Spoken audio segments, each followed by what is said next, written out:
Punjabi radio USA ਸੁਣ ਰਹੇ ਦੇਖ ਰਹੇ ਸਾਰੇ ਹੀ ਸਰੋਤਿਆਂ ਦਰਸ਼ਕਾਂ ਨੂੰ ਨਿੱਘੀ ਜੀ ਆਇਆਂ ਨੂੰ ਸਭ ਨੂੰ ਪਿਆਰ ਭਰੀ ਸਤਿ ਸ੍ਰੀ ਅਕਾਲ।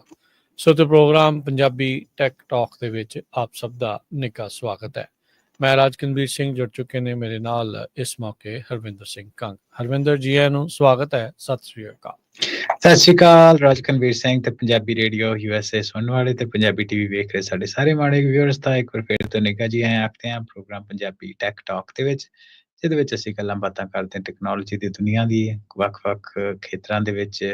ਟੈਕਨੋਲੋਜੀ ਜਿਹੜੀ ਆ ਉਹ ਕਿੱਦਾਂ ਆਪਣੇ ਪੈਰ ਦਿਨੋਂ ਦਿਨ ਪਸਾਰ ਰਹੀ ਆ ਤੇ ਇਹਨੇ ਸਾਡੀ ਲਾਈਫ ਨੂੰ, ਬਿਜ਼ਨਸਿਸ ਨੂੰ ਕਿੱਦਾਂ ਇੰਪੈਕਟ ਕਰਨਾ ਤੇ ਆਪਾਂ ਇਹਨੂੰ ਅਡੈਪਟ ਕਰਕੇ ਕਿੱਦਾਂ ਆਪਣੀ ਲਾਈਫ ਤੇ ਬਿਜ਼ਨਸਿਸ ਵਿੱਚ ਸਕਸੈਸ ਲੈ ਕੇ ਲਈਏ ਜਾਂ ਸਕਸੈਸਫੁਲ ਹੋਈਏ। ਜੀ ਸੋ ਬਿਲਕੁਲ ਨਿਤ ਆਏ ਦਿਨ ਕੁਛ ਨਾ ਕੁਛ ਨਵਾਂ ਇਸ ਟੈਕਨੋਲੋਜੀ ਦੇ ਖੇਤਰ ਦੇ ਵਿੱਚ ਜੁੜਦਾ ਜਾਂਦਾ ਹੈ, ਕੁਛ ਨਵਾਂ ਜਿਹੜਾ ਉਹ ਆਉਂਦਾ ਜਿਹੜਾ ਉਹ ਜਾ ਰਿਹਾ ਆ। ਉਧਰ ਹਰਵਿੰਦਰ ਟੈਕਨੋਲੋਜੀ ਜਿਹੜੀ ਇਕੱਲੀ ਕਿਸੇ ਇੱਕ ਥਾਂ ਤੱਕ ਹੀ ਸੀਮਤ ਨਹੀਂ, ਹੋਰ ਬਹੁਤ ਸਾਰੀਆਂ ਚੀਜ਼ਾਂ ਦੇ ਵਿੱਚ ਉਹ ਆਪਣਾ ਹੌਲੀ ਹੌਲੀ ਅਕਸਾ ਉਸ ਨੂੰ ਵਧਾ ਰਹੀ ਆ ਤੇ ਆਪਣੇ ਪੈਰ ਜਿਹੜੇ ਉਹ ਪਸਾਰ ਰਹੀ ਆ। ਮੈਨੂਫੈਕਚਰਿੰਗ ਦੀ ਆਪਾਂ ਗੱਲ AI ਦੇ ਨਾਲ ਸੰਬੰਧਿਤ, ਰੋਬੋਟਿਕਸ ਦੇ ਨਾਲ ਸੰਬੰਧਿਤ ਪਹਿਲਾਂ ਵੀ ਜਿਹੜੀ ਉਹ ਆਪਾਂ ਕਰ ਚੁੱਕੇ ਹਾਂ। ਅੱਜ ਕੁਛ ਨਾ ਕੁਛ ਉਸ ਦੇ ਨਾਲ ਹੀ ਥੋੜ੍ਹੀ ਜਿਹੀ ਸੰਬੰਧਿਤ ਜਿਹੜੀ ਉਹ ਗੱਲਬਾਤ ਆ। ਇੱਕ ਜਿਹੜਾ ਹੁਣ ਸ਼ਬਦ ਸੁਣੀਦਾ ਉਹ ਤਾਂ ਚਰਚਾ ਹੁਣ ਇਸ ਦੀ ਕਦੋਂ ਤੋਂ ਜਿਹੜੀ ਚੱਲ ਰਹੀ ਆ। ਅੱਜ ਆਪਾਂ ਉਸ ਟੈਕਨੋਲੋਜੀ ਦੇ ਉੱਤੇ ਥੋੜ੍ਹੀ ਘੋਖ ਕਰਾਂਗੇ, ਉਸ ਦੇ ਜਿਹੜੇ ਡੂੰਘਾਈ ਦੇ ਵਿੱਚ ਆਪਾਂ ਜਾਂਦੇ ਹਾਂ।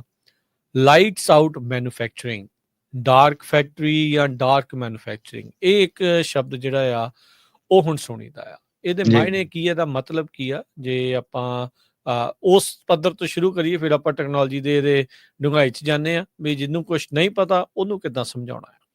ਹਾਂਜੀ, ਸਿੱਧ ਪੱਧਰੀ ਪੰਜਾਬੀ ਭਾਸ਼ਾ ਵਿੱਚ ਕਹਿਣਾ ਹੋਏ ਤੇ ਲਾਈਟਸ ਆਊਟ ਮੈਨੂਫੈਕਚਰਿੰਗ ਦਾ ਮਤਲਬ ਹੁੰਦਾ ਕਿ ਇੱਕ ਫੁੱਲੀ ਆਟੋਮੇਟਿਡ ਫੈਕਟਰੀ ਆ ਜਿਹੜੀ ਪ੍ਰੋਡਿਊਸ ਕਰ ਰਹੀ ਹੈ ਕੁਛ, ਯਾਨੀ ਕਿ ਪ੍ਰੋਡਕਸ਼ਨ ਆ, ਤੇ ਉਹਦੇ ਵਿੱਚ ਬਿਨਾਂ ਕਿਸੇ ਮਨੁੱਖ ਦੇ ਜਾਂ ਕਹਿ ਲਓ ਕਿ ਬਹੁਤ ਹੀ ਘੱਟ ਮਨੁੱਖੀ ਇੰਟਰਵੈਂਸ਼ਨ ਤੋਂ ਬਿਨਾਂ ਉਹ ਜਿਹੜੀ ਉਹ ਫੈਕਟਰੀ ਉਹ ਤੁਹਾਡੇ ਪ੍ਰੋਡਕਟ ਨੂੰ ਪ੍ਰੋਡਿਊਸ ਕਰ ਰਹੀ ਆ। ਤੁਸੀਂ ਉੱਥੇ ਰॉ ਮਟੀਰੀਅਲ ਦੀ ਇਨਪੁਟ ਉਹਨੂੰ ਦਿੰਦੇ ਹੋ ਮਸ਼ੀਨਾਂ ਨੂੰ, ਤੇ ਉਹਨਾਂ ਦੇ ਵਿੱਚ ਪ੍ਰੋਸੈਸਿਸ, ਰਿਬੋਟਸ ਕਹਿ ਲਓ ਜਾਂ ਹੋਰ ਮਸ਼ੀਨਾਂ ਉਹਦੇ ਵਿੱਚ ਹੈਗੀਆਂ ਜਿਹੜੀਆਂ ਬਿਨਾਂ ਕਿਸੇ ਮਨੁੱਖ ਦੀ ਇੰਟਰਵੈਂਸ਼ਨ ਤੋਂ ਜਿਹੜਾ ਪ੍ਰੋਡਕਟ ਆ ਉਹ ਸਮਾਨ ਆ ਉਹਨੂੰ ਕ੍ਰੀਏਟ ਕਰ ਰਹੀਆਂ ਤੇ ਆਊਟਪੁੱਟ ਜਿਹੜੀ ਹੈ ਤੁਹਾਨੂੰ ਦੇ ਰਹੀਆਂ, ਇਨਕਲੂਡਿੰਗ ਕਾਫੀ ਕੇਸਿਸ ਵਿੱਚ ਪੈਕੇਜਿੰਗ ਵੀ ਹੈ ਨਾ, ਫਿਨਿਸ਼ ਪ੍ਰੋਡਕਟ ਵੀ ਤੁਹਾਡੇ ਕੋਲ ਬਾਹਰ ਆ ਜਾਂਦਾ। ਸੋ ਇਹ ਜਿਹੜਾ ਕਨਸੈਪਟ ਆ ਦਿਨੋਂ ਦਿਨ ਪ੍ਰਚਲਿਤ ਹੋ ਰਿਹਾ ਹੈ ਨਾ। ਆਪਣੇ ਟਾਕ ਸ਼ੋ ਦੇ ਵਿੱਚ ਅਸੀਂ ਇਹਦੇ ਬਾਰੇ ਅੱਗੇ ਜਾ ਕੇ ਗੱਲ ਵੀ ਕਰਾਂਗੇ ਕਿ ਆਪਾਂ ਇਹ ਕਿਉਂ, ਸਾਨੂੰ ਇਹਦਾ ਇੰਪੈਕਟ ਆ ਜਾਂ ਕਿਉਂ ਇਹ ਤੋਂ ਕੁਝ ਸਿੱਖਣ ਦੀ ਲੋੜ ਆ। ਪਰ ਮੁੱਖ ਦੇ ਤੌਰ ਦੇ ਉੱਤੇ ਇਹ ਆ ਕਿ ਮੰਨ ਲਓ ਕਿ ਤੁਸੀਂ ਕੱਲ ਨੂੰ ਹੈ ਨਾ, ਰਾਜਕਰਨਵੀਰ ਸਿੰਘ ਕੋਲ ਇੱਕ ਵੱਡੀ ਫੈਕਟਰੀ ਆ ਤੇ ਫੈਕਟਰੀ ਦਾ ਓਨਰ ਆ, ਤੇ ਆਪਾਂ ਗੱਲ ਹੀ ਕਰਦੇ ਹਾਂ ਕਿ ਟੈਕਨੋਲੋਜੀ ਦੀ ਜਿਹੜੀ ਇੰਪਰੂਵਮੈਂਟ ਹੁੰਦੀ over the period of time ਕਿਉਂ ਹੁੰਦੀ ਹੈ? ਉਹ ਹੁੰਦੀ ਹੈ ਤੁਹਾਡੀ ਬਾਟਮ ਲਾਈਨ ਨੂੰ ਘਟਾਉਣ ਵਾਸਤੇ। ਤੇ ਇੱਕ ਹਰ ਕਿਸੇ ਵੀ ਮੈਨੂਫੈਕਚਰਰ ਦਾ ਜਿਹੜਾ ਡ੍ਰੀਮ ਕਮ ਟਰੂ ਹੀ ਹੋਊਗਾ ਇੱਕ ਹਿਸਾਬ ਦੇ ਨਾਲ, ਕਿ ਜਿਹਦੇ ਵਿੱਚ ਇਹ ਆ ਕਿ ਤੁਸੀਂ ਹੈ ਨਾ ਫੈਕਟਰੀ ਦੇ ਮਸ਼ੀਨਾਂ ਨੂੰ ਸੈਟਅਪ ਕੀਤਾ ਤੇ ਉਹਨੂੰ ਹੈ ਨਾ, ਉਹਨੂੰ ਰॉ ਪ੍ਰੋਡਕਟ ਦਿੱਤਾ, ਤੁਹਾਡੇ ਕੋਲ ਆਊਟਪੁੱਟ ਤੁਹਾਡੇ ਸਾਹਮਣੇ ਬਾਹਰ ਆ ਗਈ ਜਿੱਦਾਂ ਦਾ ਤੁਹਾਨੂੰ ਪ੍ਰੋਡਕਟ ਚਾਹੀਦਾ। ਸੋ ਡਾਰਕ ਜਿਹੜਾ ਵਰਡ ਆ ਉਹ ਯੂਜ਼ ਕਰਦੇ ਆ, ਜਾਂ ਲਾਈਟਸ ਆਊਟ ਵਰਡ ਤੁਸੀਂ ਯੂਜ਼ ਕੀਤਾ ਹੈ ਨਾ, ਹੋਰ ਵੀ ਕਈ ਨਾਮਾਂ ਦੇ ਨਾਲ ਲਾਈਟਸ ਆਊਟ ਵਰਡ ਯੂਜ਼ ਕਰਦੇ। ਅਨਮੈਨਡ ਮੈਨੂਫੈਕਚਰਿੰਗ ਵੀ ਕਹਿ ਰਹੇ ਆ। ਇਹ ਕਿਉਂ ਇਸ ਲਈ ਕਰਦੇ ਆ ਕਿਉਂਕਿ ਦੇਖੋ, ਜੇ ਕੋਈ ਬੰਦੇ ਕੰਮ ਕਰਨ ਦੀ ਲੋੜ ਨਹੀਂ ਹੈ, ਤੁਹਾਨੂੰ ਲਾਈਟਾਂ ਔਨ ਕਰਨ ਦੀ ਵੀ ਕੀ ਲੋੜ ਆ ਉੱਥੇ, ਹੈ ਨਾ। ਸੋ ਆਮ ਤੌਰ ਦੇ ਉੱਤੇ ਜਿੱਦਾਂ ਦੀ ਫੈਕਟਰੀਆਂ ਦੇ ਵਿੱਚ ਜਿਹੜੇ ਉਹਨਾਂ ਦੇ ਫਲੋਰ ਹੁੰਦੇ ਆ, ਉਹਨਾਂ ਦੇ ਵਿੱਚ ਬਹੁਤ ਜ਼ਿਆਦਾ ਰੋਸ਼ਨੀ ਦੀ ਆਪਾਂ ਨੂੰ ਲੋੜ ਨਹੀਂ ਹੁੰਦੀ, ਕਿਉਂਕਿ ਰੋਸ਼ਨੀ ਤਾਂ ਬੰਦਿਆਂ ਨੂੰ ਤੁਰਨ ਫਿਰਨ ਵਾਸਤੇ ਜਾਂ ਇੰਸਪੈਕਸ਼ਨ ਕਰਨ ਵਾਸਤੇ ਚਾਹੀਦੀ ਹੁੰਦੀ ਆ, ਤੇ ਜੇ ਬੰਦੇ ਫੈਕਟਰੀ ਵਿੱਚ ਨਹੀਂ ਹੋਣੇ ਤੇ ਉਹਦੇ ਵਿੱਚ ਲਾਈਟਸ ਵੀ ਕੀ ਹੋਣੀਆਂ। ਸੋ ਇਹ ਇਦਾਂ ਦੇ ਕਰਕੇ ਜਿਹੜਾ ਨਾਮ ਹੈ ਪ੍ਰਚਲਿਤ ਹੋਇਆ ਰਾਜ ਕਰ। ਸੋ ਇਹ ਮਤਲਬ ਆਪਾਂ ਚਲੋ ਇਹ ਗੱਲ ਤਾਂ ਆਪਾਂ ਕਾਫੀ ਵਾਰੀ ਇਹ ਕੀਤੀ ਆ, ਇਹ ਰਿਐਲਿਟੀ ਹੈ, ਆਪਾਂ ਨੂੰ ਪਤਾ ਹੀ ਆ ਵੀ ਕੀ ਕੁਛ ਜਿਹੜਾ ਇਸ ਦੇ ਵਿੱਚ ਹੁੰਦਾ ਹੀ ਆ ਵੀ ਜਿਹੜੀ ਕੰਪਨੀਜ਼ ਆ, ਕਾਰਪੋਰੇਟਸ ਆ, ਉਹਨਾਂ ਨੂੰ ਇਵੈਂਚ ਦੇ ਵਿੱਚ ਬਾਟਮ ਲਾਈਨ ਦੇ ਨਾਲ ਮਤਲਬ ਹੁੰਦਾ ਆ ਵੀ ਫਾਇਦਾ ਜਿਹੜਾ ਉਸ ਦੇ ਵਿੱਚ ਕਿੱਥੇ ਆ। ਇਹ ਹੁਣ ਜਿਹੜੀ ਡਾਰਕ ਮੈਨੂਫੈਕਚਰਿੰਗ ਦੀ ਆਪਾਂ ਜਿਹੜੀ ਗੱਲ ਕਰ ਰਹੇ ਹਾਂ, ਇਹ ਕਾਰਪੋਰੇਟ ਦਾ ਹੀ ਇੱਕ ਸਿੱਧਾ ਜਿਹੜਾ ਇਹ ਉਦਾਹਰਨ ਆ। ਕਿਸੇ ਟਾਈਮ ਦੇ ਉੱਤੇ ਅਸੈਂਬਲੀ ਲਾਈਨਸ, ਲੋਕਾਂ ਦੀਆਂ ਲੰਮੀਆਂ ਲਾਈਨਾਂ, ਬਹੁਤ ਜ਼ਿਆਦਾ ਜੋਬਸ ਮੈਨੂਫੈਕਚਰਿੰਗ ਫੈਕਟਰੀਜ਼ ਦੇ ਵਿੱਚ ਹੋਣੀ, ਤੇ ਹੁਣ ਇਹ ਇੰਡਸਟਰੀ ਦੀ ਐਵੋਲਿਊਸ਼ਨ ਹੋ ਕੇ ਆਪਾਂ ਇਸ ਮੁਕਾਮ ਦੇ ਉੱਤੇ ਆ ਖੜੇ ਹਾਂ। ਸੋ ਆਪਾਂ ਥੋੜ੍ਹੀ ਜਿਹੀ ਇਸ ਇੰਡਸਟਰੀ ਦਾ ਇਸ ਸਫ਼ਰ ਨੂੰ ਜਿਹੜਾ ਤੈਅ ਕਰੀਏ, ਥੋੜ੍ਹੀ ਐਵੋਲਿਊਸ਼ਨ ਦੇ ਬਾਰੇ ਜੇ ਤੁਸੀਂ ਹੋਰ ਜਾਣਕਾਰੀ ਦਿਓ ਵੀ ਕਿੱਦਾਂ ਇਹ ਇੰਡਸਟਰੀ ਕਾਈਂਡ ਆਫ ਹੋਣ ਦੇ ਵਿੱਚ ਆਉਂਦੀ ਹੈ। ਹਾਂਜੀ, ਜਿਹੜੀ ਦੇਖੋ ਛੋਟੇ-ਮੋਟੇ ਜਿਹੜੇ ਕਾਰੋਬਾਰ ਹੈ ਤੇ ਆਦਿ ਕਾਲ ਤੋਂ ਜੋ ਮਨੁੱਖ ਹੋਇਆ ਉਦੋਂ ਹੀ ਰਹੇ ਆ, ਹੈ ਨਾ? ਪਰ ਜਦੋਂ ਅਸੀਂ ਗੱਲ ਕਰਦੇ ਹਾਂ ਜਿਹੜਾ ਵਰਡ ਤੁਸੀਂ ਯੂਜ਼ ਕੀਤਾ ਰੈਵੋਲੂਸ਼ਨ, ਹੈ ਨਾ? ਰੈਵੋਲੂਸ਼ਨ ਯੂਰਪ ਤੋਂ ਇੰਡਸਟਰੀਅਲ ਰੈਵੋਲੂਸ਼ਨ ਦੀ ਖਾਸ ਤੌਰ ਦੇ ਉੱਤੇ ਗੱਲ ਕਰੀਏ, ਇਹ ਯੂਰਪ ਤੋਂ ਸ਼ੁਰੂ ਹੁੰਦਾ, ਹੈ ਨਾ? 1700s ਦੇ ਵਿੱਚ ਤੇ ਜਿਹੜੀ ਸਭ ਤੋਂ ਪਹਿਲਾਂ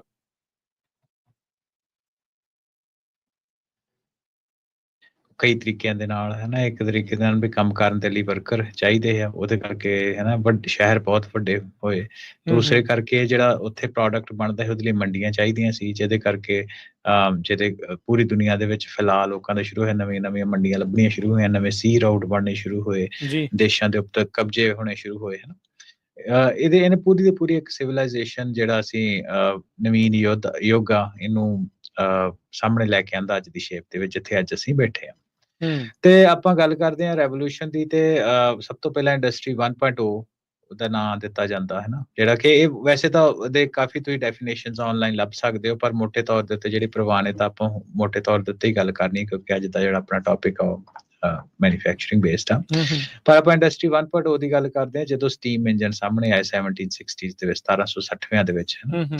ਤੇ ਉਹਦੇ ਵਿੱਚ ਪਾਣੀ ਨੂੰ ਸਟੀਮ ਦੇ ਨਾਲ ਵਰਤ ਕੇ ਤੁਸੀਂ ਟਰਾਂਸਪੋਰਟੇਸ਼ਨ ਨੂੰ ਇੱਕ ਜਗ੍ਹਾ ਤੋਂ ਦੂਸਰੀ ਜਗ੍ਹਾ ਤੇ ਲਿਜਾ ਸਕਦੇ ਸੀ, ਹੈ ਨਾ? ਤੇ ਇਹਦੇ ਨਾਲ ਜਿਹੜੇ ਸਟੀਮ ਆ ਇੰਡਸਟਰੀਅਲ ਪ੍ਰੋਸੈਸਿਸ ਵਿੱਚ ਵਰਤਣਾ ਸ਼ੁਰੂ ਕਰ ਦਿੱਤਾ, ਤੇ ਉਹਨਾਂ ਨੂੰ ਇਹ ਲੱਗਦਾ ਸੀ ਕਿ ਬਹੁਤ ਜ਼ਿਆਦਾ ਜੀ ਅਸੀਂ ਆਟੋਮੇਸ਼ਨ ਜਿਹੜੀ ਉਹ ਕਰ ਲਈ, ਤੇ ਉਹਦੇ ਕਰਕੇ ਜਿਹਦੇ ਵਿੱਚ ਗਲਾਸ ਮੈਨੂਫੈਕਚਰਿੰਗ, ਮਾਈਨਿੰਗ ਹੋ ਗਈ ਰਾਜ ਕਰਨ, ਹੈ ਨਾ? ਤੇ ਐਗਰੀਕਲਚਰ ਤੇ ਟੈਕਸਟਾਈਲ, ਖਾਸ ਤੌਰ ਤੇ ਕੱਪੜੇ ਬਣਾਉਣ ਦਾ ਜਿਹੜਾ ਕੰਮ ਆ, ਉਹਦੇ ਵਿੱਚ ਜਿਹੜਾ ਸਟੀਮ ਦੇ ਨਾਲ ਥੋੜੀ ਬਹੁਤੀ ਜਿਹੜੀ ਮਕੈਨੀਕਲ ਵਰਕ ਫੋਰਸ ਜਿਹੜੀ ਉਹ ਜ਼ਿਆਦਾ ਆਈ, ਉਹਦਾ ਨਾਮ ਉਹਨੂੰ ਇੰਡਸਟਰੀ 1.0 ਦਾ ਨਾਮ ਦਿੱਤਾ ਜਾਂਦਾ।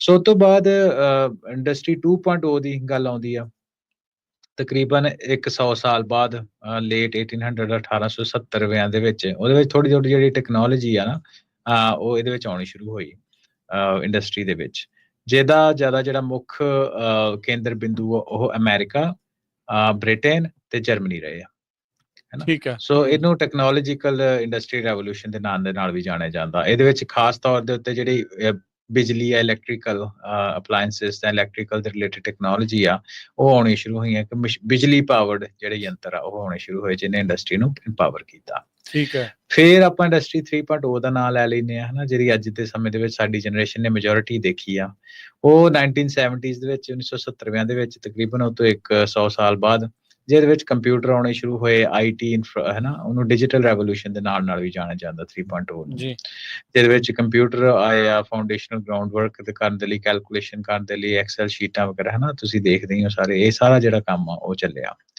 ਤੇ ਜਿਹੜੇ ਵੀ ਸਾਡੀ ਲਾਈਫ ਟਾਈਮ ਦੇ ਵਿੱਚ ਜਿਹੜੀਆਂ ਸਾਡੇ ਵੱਡਿਆਂ ਨੇ ਆਪਣੀ ਜ਼ਿੰਦਗੀ ਦੇ ਵਿੱਚ ਜਿਹੜੀਆਂ ਫੈਕਟਰੀਆਂ ਦੇਖੀਆਂ, ਉਸ ਤੋਂ ਬਾਅਦ ਹੁਣ ਜਿਹੜੀ ਗੱਲਬਾਤ ਜਿਹੜੀ ਹੋਣੀ ਅੱਜ ਦੇ ਸਮੇਂ ਦੇ ਵਿੱਚ ਆ, ਇਹਦੇ ਵਿੱਚ ਨਾ ਇੰਡਸਟਰੀ 4.0 ਦੀ ਗੱਲ ਆਪਾਂ ਕਰਨੀ ਹੈ। ਪਰ ਇਹਦੇ ਵਿੱਚ ਇਹ ਦੇਖੋ ਵੀ ਜਿਹੜੇ ਟੈਕਨੋਲੋਜੀ ਦੇ ਆਉਣ ਦੇ ਨਾਲ ਜਿਹੜੀ ਹਰ 100 ਸਾਲ ਬਾਅਦ ਚੇਂਜ ਆ ਰਹੀ ਸੀ, ਹੁਣ ਉਹ ਤਕਰੀਬਨ ਅਗਲੀ ਜਿਹੜੀ 30 ਸਾਲ 40 ਸਾਲ ਬਾਅਦ ਆ ਗਈ, ਅੱਧੇ ਤੋਂ ਵੀ ਘੱਟ ਸਮੇਂ ਬਾਅਦ ਆਪਾਂ ਉਹ ਜਿਹੜੀ ਚੀਜ਼ਾਂ ਦੇਖਣੀ ਸ਼ੁਰੂ ਕਰ ਰਹੇ ਹਾਂ। ਸੋ ਉਹਦੇ ਵਿੱਚ ਇਹ ਆ ਕਿ ਜਿਹੜੀ 4.0 ਆ ਉਹਦੇ ਵਿੱਚ ਆਉਂਦਾ ਕਿ ਹਿਊਮਨਸ, ਟੈਕਨੋਲੋਜੀ ਐਂਡ ਸਸਟੇਨੇਬਿਲਿਟੀ ਉੱਪਰ ਵੀ ਕਾਫੀ ਜਿਹੜਾ ਜ਼ੋਰ ਦਿੱਤਾ ਗਿਆ। ਸਸਟੇਨੇਬਿਲਿਟੀ ਦੋ ਤਰ੍ਹਾਂ ਤਰੀਕੇ ਨਾਲ ਹੋ ਸਕਦਾ, ਤੇ ਬੈਨੀਫਿਟ ਹੈ, ਇੱਕ ਤਾਂ এনवायरमेंटल ਕਲੈਕਟਿਵ ਬੈਨੀਫਿਟ ਹੈ ਮੈਨਕਾਈਂਡ ਨੂੰ, ਦੂਸਰਾ ਸਸਟੇਨੇਬਿਲਿਟੀ ਦਾ ਜਿਹੜਾ ਬੈਨੀਫਿਟ ਹੈ ਰਾਜ ਕਰਨ ਨੂੰ ਕੰਪਨੀਆਂ ਨੂੰ ਹੀ ਹੁੰਦਾ ਵਾ, ਕਿ ਵੇਸਟੇਜ ਨੂੰ ਘਟਾਓ ਜਾਂ ਸਾਰੀਆਂ ਚੀਜ਼ਾਂ।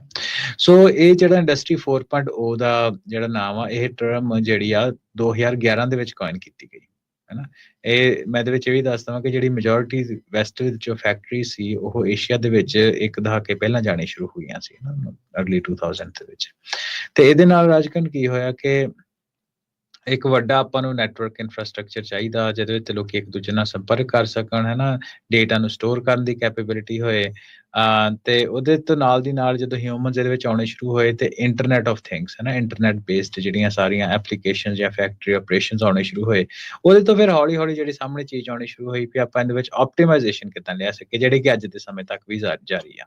ਤੇ ਇੰਡਸਟਰੀ 4.0 ਨੂੰ ਹੀ ਅਸੀਂ ਦੇ ਸੰਦਰਭ ਦੇ ਵਿੱਚ ਹੀ ਅਸੀਂ ਲਾਈਟਸ ਆਊਟ ਫੈਕਟਰੀ ਨੂੰ ਆਪਾਂ ਸਮਝ ਸਕਦੇ ਹਾਂ, ਕਿ ਜਿਹਦੇ ਵਿੱਚ ਸਾਰਾ ਮਸ਼ੀਨਸ ਜਿਹੜੀਆਂ ਉਹ ਇੱਕ ਵੱਡੇ ਇਨਫਰਾਸਟ੍ਰਕਚਰ ਨੂੰ ਦੇ ਉੱਤੇ ਕੰਮ ਕਰ ਰਹੀਆਂ, ਜਿਹੜੇ ਕਿ ਹਿਊਮਨ ਉਹਨਾਂ ਨੂੰ ਮਸ਼ੀਨਸ ਨੂੰ ਮੈਨੇਜ ਕਰ ਰਹੇ ਆ, ਜਿਹਦੇ ਵਿੱਚ ਨਾ ਉਹਦੀ ਸੈਂਸਿੰਗ ਆ, ਸਕੈਨਿੰਗ ਆ, ਮੋਨੀਟਰਿੰਗ ਆ, ਉਹ ਮਸ਼ੀਨਸ ਕਰ ਰਹੀਆਂ, ਠੀਕ ਆ? ਤੇ ਉਹਦੇ ਵਿੱਚ ਜਦੋਂ ਇਹ ਜਿਹੜੀਆਂ ਸੈਂਸਿੰਗ, ਸਕੈਨਿੰਗ, ਮੋਨੀਟਰਿੰਗ ਦੀ ਕੈਪੇਬਿਲਿਟੀਜ਼ ਜੋ ਵਧਦੀਆਂ ਗਈਆਂ, ਤੇ ਉਹਦੇ ਵਿੱਚ ਆਟੋਮੇਸ਼ਨ ਜਿਹੜੀ ਆਉਣੀ ਸ਼ੁਰੂ ਹੋਈ ਆ ਤੇ ਉਹਦੇ ਨਾਲ ਵੱਧ ਤੋਂ ਵੱਧ ਜਿਹੜਾ ਹਿਊਮਨਸ ਆ ਉਹਦੀ ਐਲੀਮੀਨੇਸ਼ਨ ਹੋਣੀ ਸ਼ੁਰੂ ਹੋਈ ਆ, ਹਨਾ।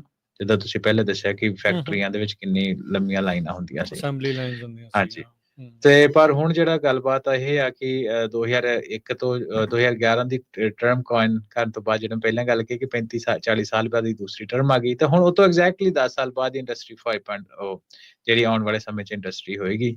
ਤੇ ਉਹਦੇ ਵਿੱਚ ਇਹ ਆ ਕਿ ਵੱਧ ਤੋਂ ਵੱਧ AI ਦੇ ਨਾਲ ਆਪਾਂ ਨੂੰ ਇਹਦੇ ਵਿੱਚ ਲਿਆਂਦਾ ਜਾਏ ਆਟੋਮੇਸ਼ਨ। ਬਹੁਤ ਘੱਟ ਲੋਕੀ ਜਿਹੜੇ ਆ ਉਹਨੂੰ ਜਿਹੜੀ ਫੈਕਟਰੀ ਉਹਨੂੰ ਚਲਾਉਣ ਜਾਂ ਬਿਲਕੁਲ ਹੀ ਉਹਨੂੰ ਨਾ ਚਲਾਉਣ। ਰੋਬੋਟ AI ਬੇਸਡ ਰੋਬੋਟਸ ਜਿਹੜੇ ਉਹਨੂੰ ਚਲਾਉਣ, ਹੈ ਨਾ। ਅੱਜ ਦੇ ਟਾਈਮ ਦੇ ਵਿੱਚ ਜਿਹੜੀ light out the factory exist ਕਰਦੀਆਂ, ਬਾਈ ਦ ਵੇ, ਦੇ ਆਪਾਂ ਐਗਜ਼ਾਮਪਲ ਵੀ ਦੇਵਾਂਗੇ, ਪਰ ਫਿਰ ਵੀ ਅੱਜ ਦੇ ਟਾਈਮ ਵਿੱਚ ਇੰਨੀਆਂ ਜ਼ਿਆਦਾ ਇਹ ਪੋਪੂਲਰ ਨਹੀਂ ਆ। ਪਰ ਆਉਣ ਵਾਲੇ ਟਾਈਮ ਦੇ ਵਿੱਚ ਜਿਹੜੀ ਇੰਡਸਟਰੀਜ਼ ਹੋਣਗੀਆਂ, ਜਿਹੜੀ ਇੱਦਾਂ ਦੀ ਫੈਕਟਰੀਜ਼ ਹੋਣਗੀਆਂ, ਇਹ ਸਾਨੂੰ ਆਮ ਹੀ ਦੇਖਣ ਨੂੰ ਮਿਲਣਗੀਆਂ ਕਿ 2-4 ਬੰਦੇ ਹੀ ਸ਼ਾਇਦ, ਹੈ ਨਾ, ਇੱਕ ਵੱਡੀ ਫੈਕਟਰੀ ਨੂੰ ਜਿਹੜੇ ਉਹ ਚਲਾ ਰਹੇ ਆ AI ਤੇ ਉਹਦੇ ਬੇਸਡ। ਸੋ ਉਹਨੂੰ ਇੰਡਸਟਰੀ 5.0 ਦਾ ਨਾਂ ਦਿੱਤਾ ਜਾਊਗਾ ਆਉਣ ਵਾਲੇ ਟਾਈਮ ਦੇ ਵਿੱਚ। ਸੋ ਜਿਹੜੀ ਆਪਣੀ ਲਾਈਟਸ ਆਊਟ ਫੈਕਟਰੀ ਦੀ ਜਿਹੜੀ ਆਪਾਂ ਗੱਲ ਕਰ ਰਹੇ ਹਾਂ, ਹੈ ਨਾ, ਉਹ ਦੈਟ ਲਾਈਜ਼ ਬਿਟਵੀਨ 4.0 ਤੇ 5.0 ਇੰਡਸਟਰੀ ਦੀ ਰੈਵੋਲੂਸ਼ਨ ਦੇ ਵਿੱਚ। ਜੀ। ਸੋ ਤੁਸੀਂ ਦੇਖੋ ਵੀ ਕਿਸ ਤਰੀਕੇ ਨਾਲ ਕਿੱਥੋਂ ਚੱਲੇ ਸੀ ਤੇ ਕਿੱਥੇ ਤੱਕ ਜਿਹੜੀ ਇਹ ਚੀਜ਼ ਪਹੁੰਚੀ ਆ। ਸੋ ਇਹ ਹੁਣ ਜਿਹੜੀ ਲਾਈਟ ਆਊਟ ਮੈਨੂਫੈਕਚਰਿੰਗ ਆ, ਹਰ ਇੱਕ ਚੀਜ਼ ਦੇ ਲਈ ਇਹ ਚੱਲ ਸਕਦੀ ਆ ਕਿ ਨਹੀਂ ਆ, ਜਾਂ ਕੁਝ ਸਪੈਸੀਫਿਕ ਚੀਜ਼ਾਂ ਦੇ ਲਈ ਹੀ ਇਹ ਲਾਈਟ ਆਊਟ ਮੈਨੂਫੈਕਚਰਿੰਗ ਹੁੰਦੀ ਆ? ਕੀ ਇਹਦੀਆਂ ਰਿਕੁਆਇਰਮੈਂਟ ਕੀ ਹੁੰਦੀਆਂ? ਹਾਂਜੀ। ਸੋ ਦੇਖੋ, ਇਹਦਾ ਆਪਾਂ ਰਿਕੁਆਇਰਮੈਂਟ ਦੀ ਆਪਾਂ ਇਹਦੇ ਵਿੱਚ ਹੈ ਨਾ ਗੱਲ ਕਰਦੇ ਹਾਂ, ਡਾਰਕ ਮੈਨੂਫੈਕਚਰਿੰਗ ਜਾਂ ਲਾਈਟਸ ਆਊਟ ਫੈਕਟਰੀ ਦੀ, ਹੈ ਨਾ। ਸੋ ਇਹਦੇ ਵਿੱਚ ਦੇਖੋ, ਆਪਾਂ ਜਿੱਦਾਂ ਪਹਿਲਾਂ ਕਨਸੈਪਟਲੀ ਨੂੰ ਸਮਝਣ ਦੇ ਵਿੱਚ ਆਪਾਂ ਗੱਲ ਕਰੀਏ ਵੀ ਜਿਹੜੇ ਵੀ ਆਪਾਂ ਕਨਸੈਪਟ ਦੇ ਨਾਲ ਲਏ ਆ, ਉਹਦੇ ਲਈ ਆਪਾਂ ਨੂੰ ਇਨਫਰਾਸਟ੍ਰਕਚਰ ਚਾਹੀਦਾ ਕੀ ਆ, ਹੈ ਨਾ। ਸੋ ਉਹਦੇ ਵਿੱਚ ਸਭ ਤੋਂ ਵੱਡੀ ਚੀਜ਼ ਤੇ ਹੈ ਵੀ network connectivity, high speed network connectivity, ਹੈ ਨਾ। ਕਿਉਂਕਿ ਕੰਪਨੀ ਦੇ ਡਿਫਰੈਂਟ ਜਿਹੜੇ ਭਾਗ ਉਹ ਕੰਮ ਕਰ ਰਹੇ ਆ, ਇਕੱਠੇ ਕੰਮ ਕਰ ਰਹੇ ਆ। ਜਿੱਦਾਂ ਮਿਸਾਲ ਦੇ ਤੌਰ ਦੇ ਉੱਤੇ ਇੱਕ ਪਾਰਟ ਆਫ ਦਾ ਫੈਕਟਰੀ ਨੂੰ ਕੋਈ ਮਟੀਰੀਅਲ ਚਾਹੀਦਾ, ਉਹ ਦੂਸਰੇ ਪਾਸੇ ਆਉਣਾ, ਉਹਨੇ ਉੱਧਰ ਭੇਜਣਾ, ਹੈ ਨਾ। ਕੋਈ ਆਪਸ ਕਮਿਊਨੀਕੇਸ਼ਨ ਦਾ ਮਾਧਿਅਮ ਜਿਹੜਾ ਸਾਧਨ ਉਹ ਚਾਹੀਦਾ। ਸੋ ਜਿਹੜੀ ਨੈਟਵਰਕ ਕਨੈਕਟੀਵਿਟੀ ਉਹ ਬਹੁਤ ਜ਼ਿਆਦਾ ਹੈ ਨਾ ਫਾਸਟ ਤੇ ਚਾਹੀਦੀ ਹੈ। ਦੂਸਰੀ ਚੀਜ਼ ਹੈ ਕਿ ਇੰਡਸਟਰੀਅਲ ਬੇਸਡ ਸੈਂਸਰ ਚਾਹੀਦੇ ਆ, ਹੈ ਨਾ। ਸੈਂਸਰ ਤਾਂ ਹਰ ਇੱਕ ਚੀਜ਼ ਦੀ ਲੋੜ ਆ ਇੱਥੇ, ਕਿਉਂਕਿ ਮਸ਼ੀਨ ਨੇ ਚੱਲਣਾ, ਹੈ ਨਾ, ਔਰ ਕਿਹੜੀ ਚੀਜ਼ ਉਹਦੇ ਕੋਲ ਆ ਰਹੀ ਆ, ਕਿਹੜੀ ਪ੍ਰੋਸੈਸ ਹੋ ਰਹੀ ਆ, ਅੱਗੇ ਚਲੇਗੀ ਆ, ਅਗਲੀ ਆਵੇ, ਹੈ ਨਾ। ਸੈਂਸਰ ਚਾਹੀਦੇ ਆ। ਤੀਸਰੀ ਚੀਜ਼ ਹੈਗੀ ਆ ਰੋਬੋਟਿਕਸ ਐਂਡ ਆਟੋਮੇਸ਼ਨ ਇਕਵਿਪਮੈਂਟ, ਹੈ ਨਾ। ਰੋਬੋਟਸ ਨੇ ਸਾਰਾ ਕੰਮ ਕਰਨਾ ਜੇ ਹਿਊਮਨ ਉੱਥੇ ਨਹੀਂ ਹੋਣੇ।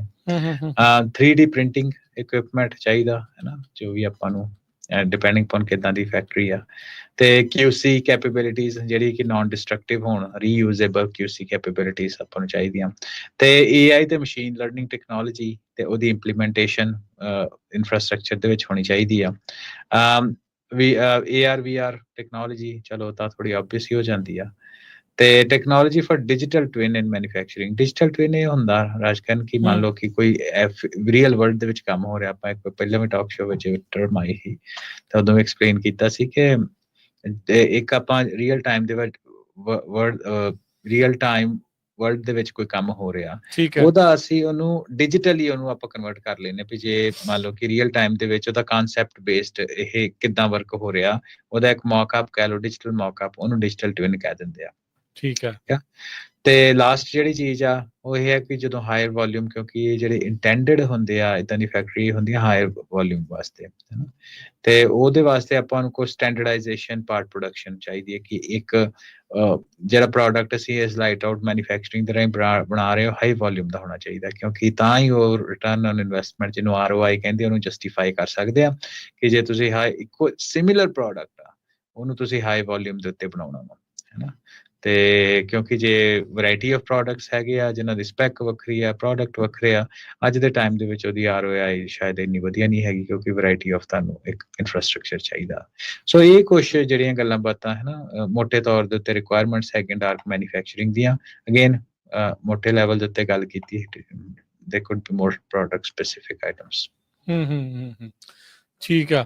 ਸੋ ਇਹ ਡਾਰਕ ਮੈਨੂਫੈਕਚਰਿੰਗ ਦੇ ਨਾਲ, ਅੱਛਾ, ਇਹਦਾ ਜਿਹੜਾ ਆਪਾਂ ਫਿਰ ਇੱਕ ਇਹਦਾ ਇਫੈਕਟ ਆਪਾਂ ਇਹ ਵੀ ਦੇਖਾਂਗੇ ਜੌਬਸ ਨੂੰ ਲੈ ਕੇ। ਇਹਦਾ ਕੀ ਜਿਹੜਾ ਇਸ ਦੇ ਵਿੱਚ ਇਫੈਕਟ ਆ, ਕੀ ਫਾਇਦਾ, ਕੀ ਪ੍ਰੋਜ਼, ਕੀ ਕੌਨਸ ਇਹਦੇ, ਉਹ ਕੀ ਹੋਊਗਾ? ਹਾਂਜੀ। ਸੋ ਆਪਾਂ ਉਹ ਕਰਨ ਤੋਂ ਪਹਿਲਾਂ ਆਪਾਂ ਕੁਝ ਐਗਜ਼ਾਮਪਲ, ਰੀਅਲ ਵਰਲਡ ਐਗਜ਼ਾਮਪਲ ਹੀ ਲੈ ਲੈਂਦੇ ਹਾਂ ਨਾ ਆਪਣੇ ਸਰੋਤਿਆਂ ਦੇ ਵਾਸਤੇ, ਤਾਂ ਕਿ ਉਹ ਵੀ ਥੋੜਾ ਇਹਨੂੰ ਗੂਗਲ ਦੇ ਉੱਤੇ ਸਰਚ ਕਰ ਸਕਣ, ਇੰਟਰਨੈਟ ਉੱਪਰ ਜਾ ਕੇ, ਵੀ ਆਪਾਂ ਵੀ ਥੋੜੇ ਬਾਰੇ ਇਹਦੇ ਬਾਰੇ ਅੰਡਰਸਟੈਂਡ ਕਰੀਏ। ਤੇ ਇਹ ਜਿਹੜਾ ਜਿੱਦਾਂ ਮੈਂ ਪਹਿਲਾਂ ਦੱਸਿਆ ਕਿ ਜਦੋਂ 2001 ਤੇ .com ਦੇ ਬਰਸਟ ਤੋਂ ਬਾਅਦ ਜਿਹੜੀ ਮੈਨੂਫੈਕਚਰਿੰਗ ਆਊਟਸੋਰਸ ਹੋਣੀ ਸ਼ੁਰੂ ਹੋਈ ਬਾਹਰ ਦੇ ਏਸ਼ੀਆ ਦੇ ਵਿੱਚ ਖਾਸ ਤੌਰ ਦੇ ਉੱਤੇ, ਤੇ ਜਿਹੜੀਆਂ ਏਸ਼ੀਅਨ ਕੰਪਨੀ ਸੀ ਉਹਨਾਂ ਨੇ ਉਦੋਂ ਇਹਦੇ ਤੇ ਵਰਕ ਕਰਨਾ ਸ਼ੁਰੂ ਕਰ ਦਿੱਤਾ। ਜਿਹੜੇ ਇੱਕ ਪਾਇਓਨੀਅਰ ਕੰਪਨੀ ਹੈ ਇਸ ਕੰਮ ਦੇ ਉੱਤੇ, ਜੈਪਨੀਜ਼ ਆ, ਉਹ ਹੈਗੀ ਫਨੂਕ, FANUC, ਜੇ ਮੈਨੂੰ ਪ੍ਰੋਨੰਸੀਏਸ਼ਨ ਗਲਤ ਨਾ ਹੋਵੇ ਮੇਰੀ। ਸੋ ਬੇਸਿਕਲੀ ਉਹਦੇ ਵਿੱਚ ਕੀ ਆ ਕਿ ਉਹਨਾਂ ਦੀ ਐਟਲੀਸਟ ਇੱਕ ਫੈਸਿਲਿਟੀ ਹੈਗੀ ਆ ਜਾਪਾਨ ਦੇ ਵਿੱਚ ਜਿਹੜੀ ਬਿਲਕੁਲ ਲਾਈਟ ਆਊਟ ਆ, ਹਨਾ। ਸੋ ਹੈਰਾਨੀ ਵਾਲੀ ਤੇ ਫਨੀ ਗੱਲ ਉਹਦੇ ਚ ਰਾਜ ਕਰਨ ਇਹ ਹੈ ਕਿ ਉਹ ਰੋਬੋਟਿਕ ਬੇਸਡ ਫੈਕਟਰੀ ਔਰ ਰੋਬੋਟਸ ਹੀ ਬਣਾਉਂਦੀ ਆ।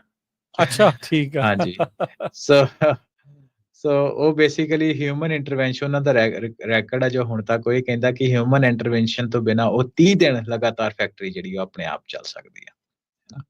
ਸੋ ਜਿਹੜੇ ਤੁਸੀਂ ਹਨਾ ਇਹਦੇ ਵਿੱਚ ਇਹ ਆ ਵੀ ਹਿਊਮਨ ਦੀ ਜਿਹੜੀ ਕੈਪੇਬਿਲਿਟੀ 8 ਘੰਟੇ ਦੀ ਮੰਨੀ ਗਈ ਆ ਕੰਮ ਕਰਨ ਦੀ, ਉਹਦੇ ਵਿੱਚ ਵੀ ਇੱਕ ਬ੍ਰੇਕ ਚਾਹੀਦੀ ਆ ਤੇ ਦੋ ਜਿਹੜੀਆਂ ਸ਼ਾਰਟ ਬ੍ਰੇਕਸ ਚਾਹੀਦੀਆਂ ਹਨ ਮੋਟੇ ਤੌਰ ਤੇ ਮੰਨਿਆ ਗਿਆ। ਕੁਛ ਓਵਰ ਟਾਈਮ ਦੀ ਗੱਲ ਹੁੰਦੀ, paid sick leave, social security ਦੂਸਰੇ ਤੀਸਰੇ।